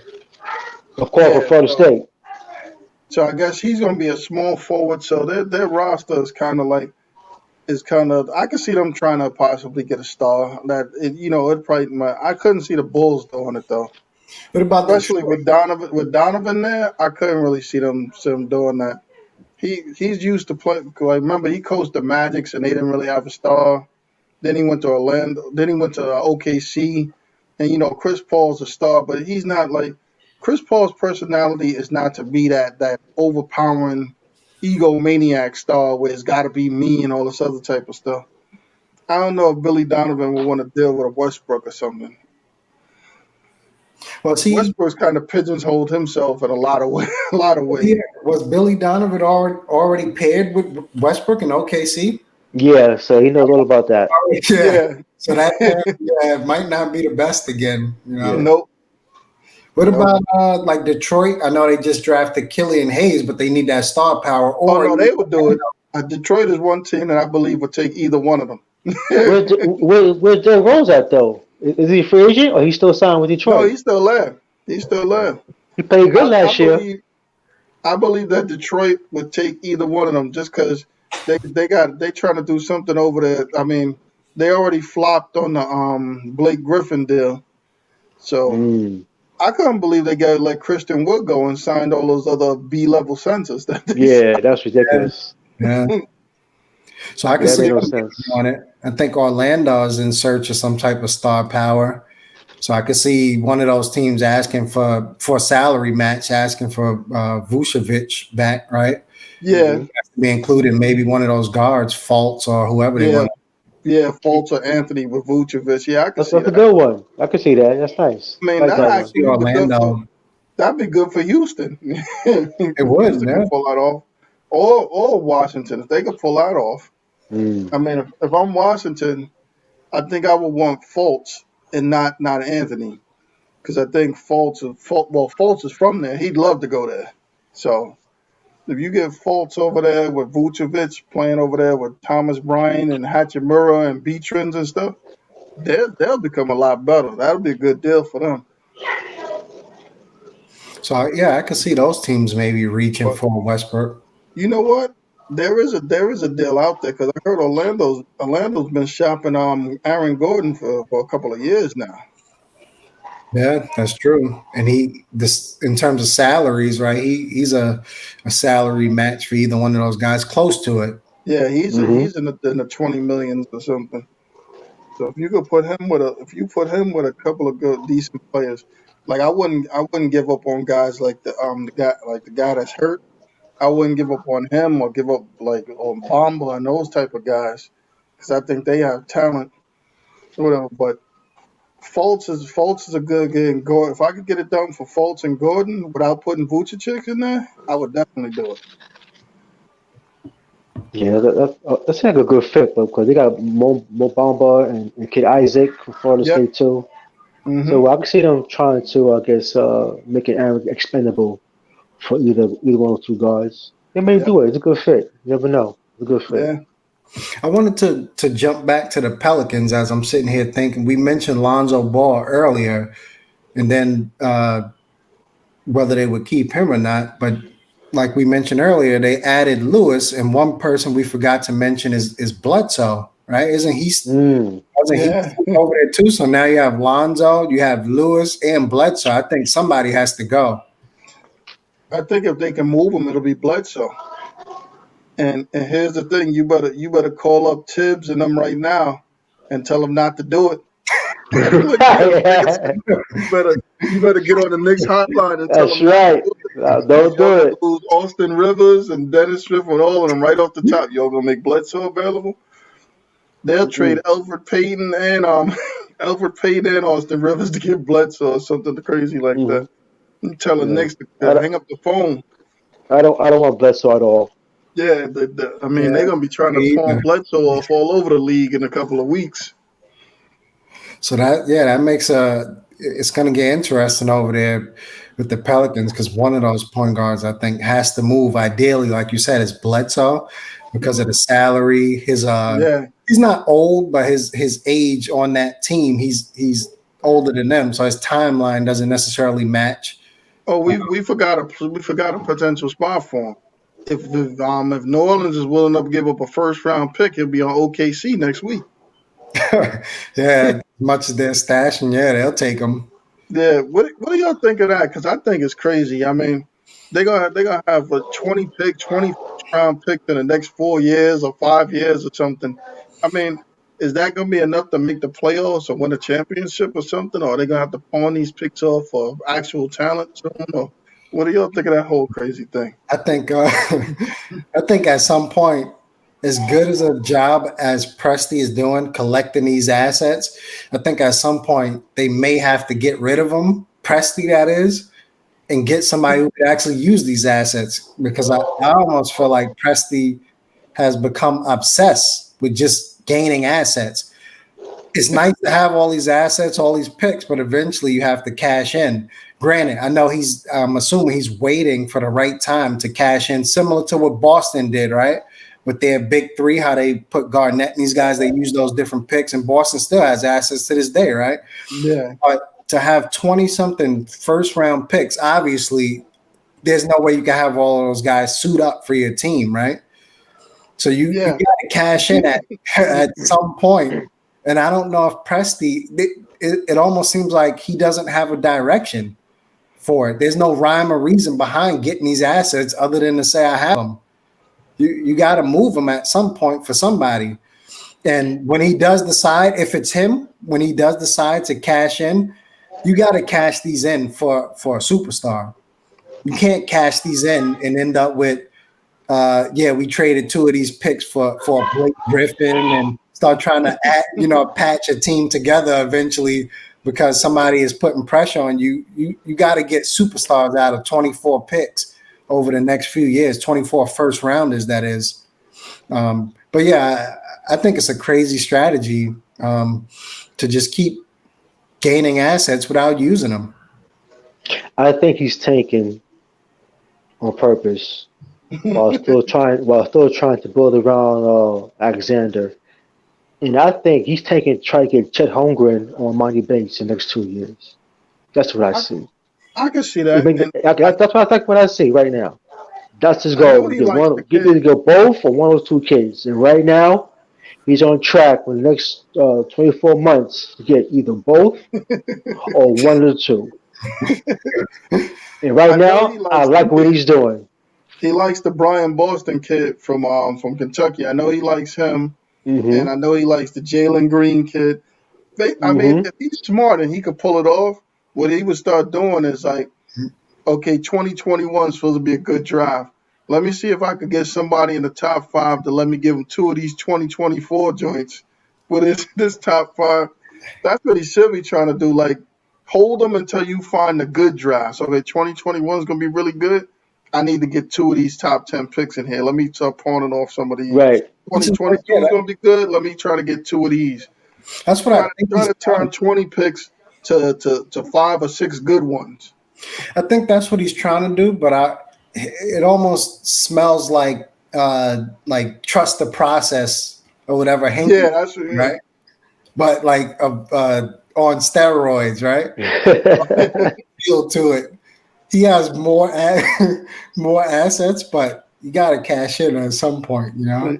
He's got Yeah. a good deal though, because he's willing to take a bum in return. That's his whole thing. Like, listen, you know what? I want your pick, and you know what? Give me one of your high priced bums. Let me just take him. Mm-hmm. He'll do that. Has been doing that's been smart is he's been able to like when he takes these contracts on. Usually they're not other than I guess Horford, you could say. Yeah, Usually these guys aren't there much longer. long. Flipping them again, you I'm know. Right. telling you right now, if he told the Knicks to give him a first round pick in 2023, Julius Randle will be on OKC next week. Agree. I agree.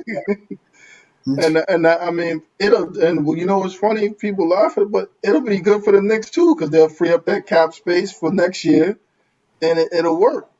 So it helps the other teams just as much as it helps him. I actually think it helps the other teams better because they actually have a strategy. He really doesn't have a strategy. But Mm. I would be trying to package those picks like listen, if next year OKC should be they're gonna be in the lottery. That's not it. That's a given. So Plus, you know what? One thing we're not factoring into this is if I'm a player over there, if I'm Alexander and I no, see all of this movement, am I looking over my shoulder or do I even want to be here? Because every year he's playing with different teammates, right? well, Because you got to figure he's going like they might think of him as a piece, but the bad part about that is, let's say you draft these two kids from 2021. Alexander, remember Alexander wasn't a young freshman. He was like 20 years old, 21. I think he might be 22 now or something. You get these kids coming in, they're gonna be 19.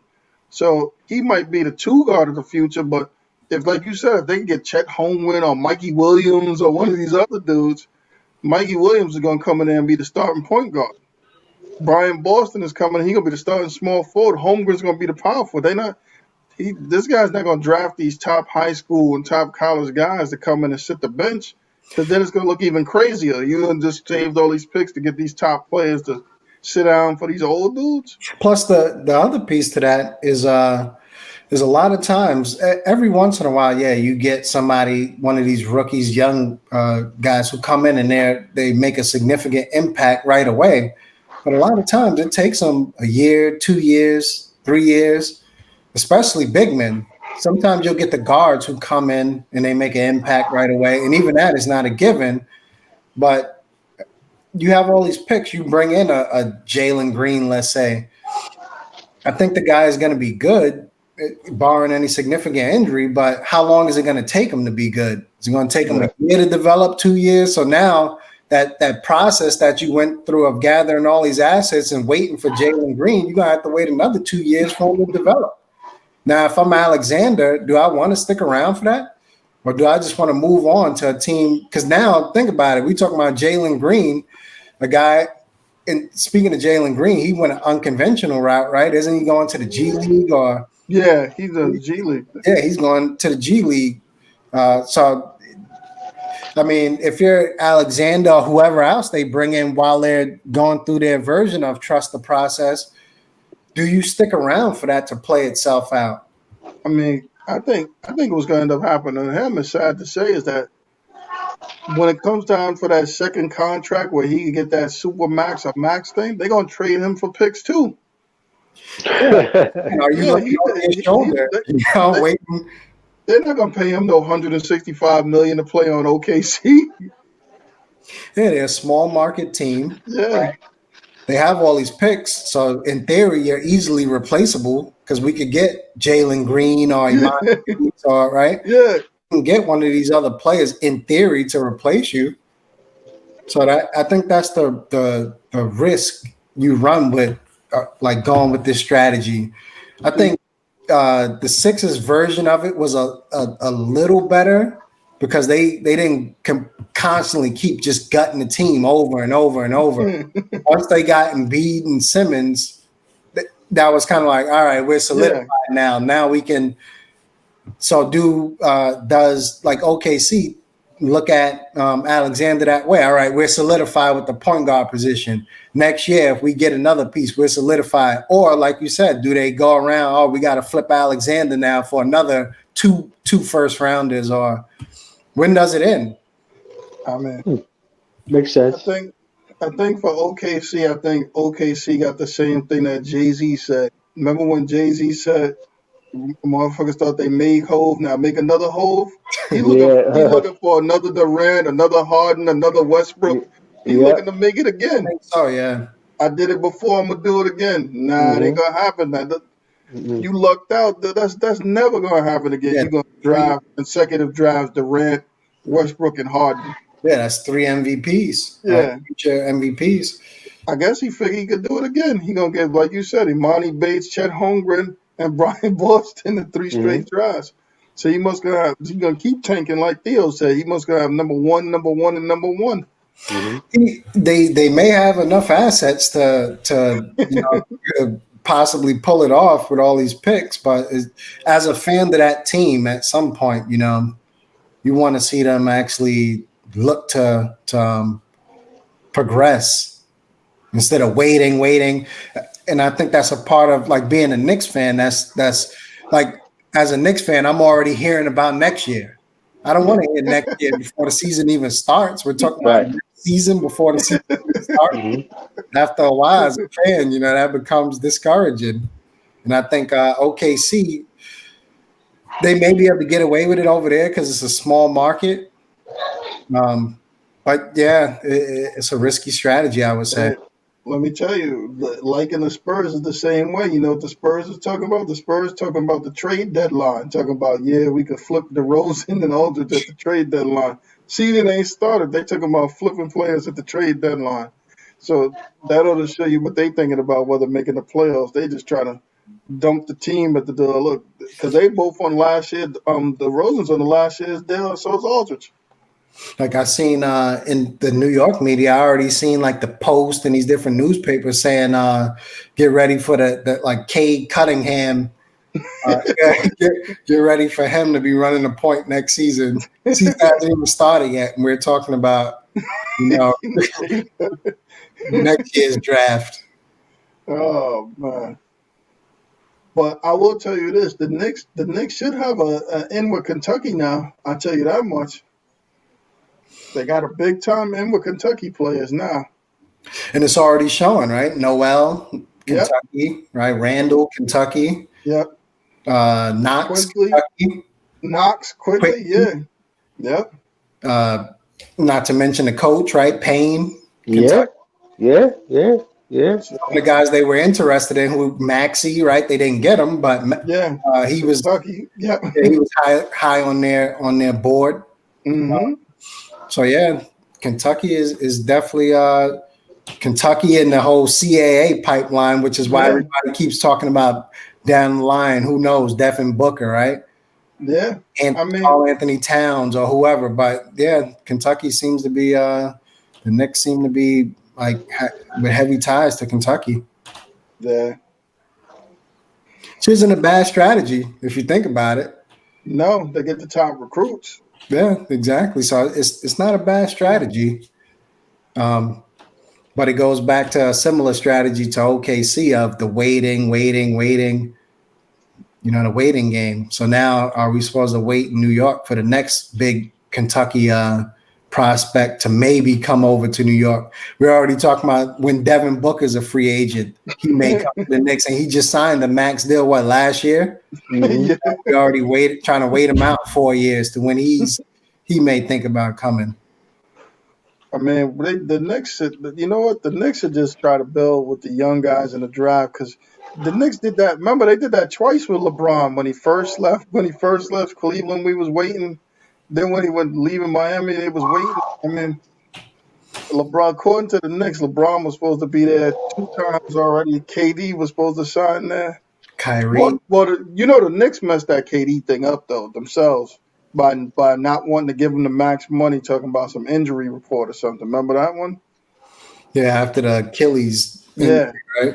that's James Dolan. Yeah. Don't worry, he keep going. They're gonna have a fire to owner billboard out again this year. But I do think the Knicks they made some smart moves. I think a lot of the fans are questioning some of their moves because they haven't made typical Knick moves. Yeah, Usually by now we would have probably overpaid Gordon, right? We would have been the ones to give Gordon that 120 million. I think if it was yeah, Bills in there, we would have probably had Terry Rozier, right? Because wasn't Mills pushing for like a Terry Rozier yeah. trade deadline? He may have been trying to flip Randall, so that might have been in terms of salary a wash there.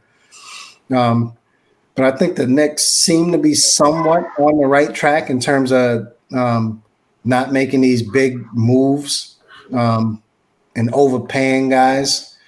But at the same time, I would like to see them eventually get, and maybe we already have them on the roster. Maybe it is RJ Barrett or now Toppin or Mitch.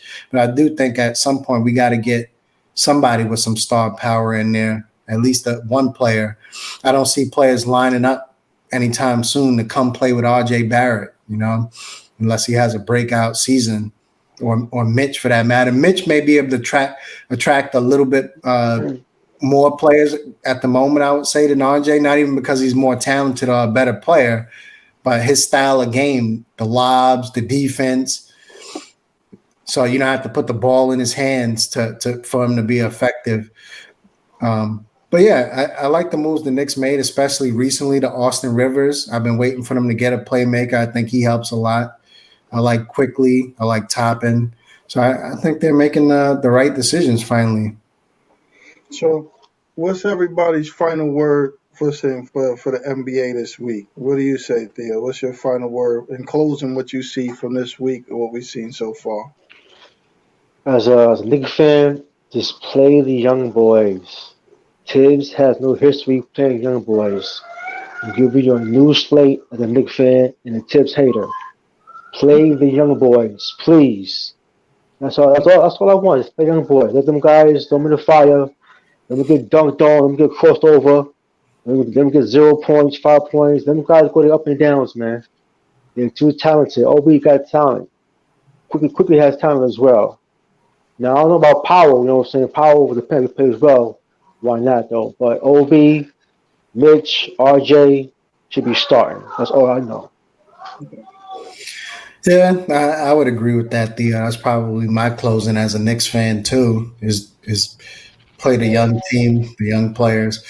I don't think there's too many. Looking at that roster, I don't think last year. I think it was a little worse in terms of guys stealing minutes from the younger players. I don't think they necessarily have older players this season to steal minutes away. I think maybe I could see Peyton maybe taking away some of those point guard minutes that he shouldn't. At the forward position, I don't really see, or bigs in general, I don't really see too many older big men on the roster at the moment. No, Nerlens Noel, he's still young. He's only 25. So I think Right. is going to be forced to play a bunch of those young players. So I would agree with Theo, and I'm excited to see what the Knicks do. Hey, for me, again, coming from New York, listen, I just want to see New York be good. Just as hometown. Listen, fan. Listen, would like to see the Knicks be good. So definitely play the young guys. I'm glad to see they didn't go out there and just fill up the roster with a bunch of old guys like usual to sit the bench. And the last thing, as a Spurs fan, do something. Just do anything. because right now you're working backwards. David Robinson and Tim Duncan is not showing up. Well, don't start tanking for Boston or any of this other stuff. Just do something. But again, listen, I'd like to thank you, Theo, and thank you, Kareem, Yes, for sir. tuning in tonight and having Yeah. this conversation. I appreciate it. As again, another great time, and look forward to talking to you guys again next week.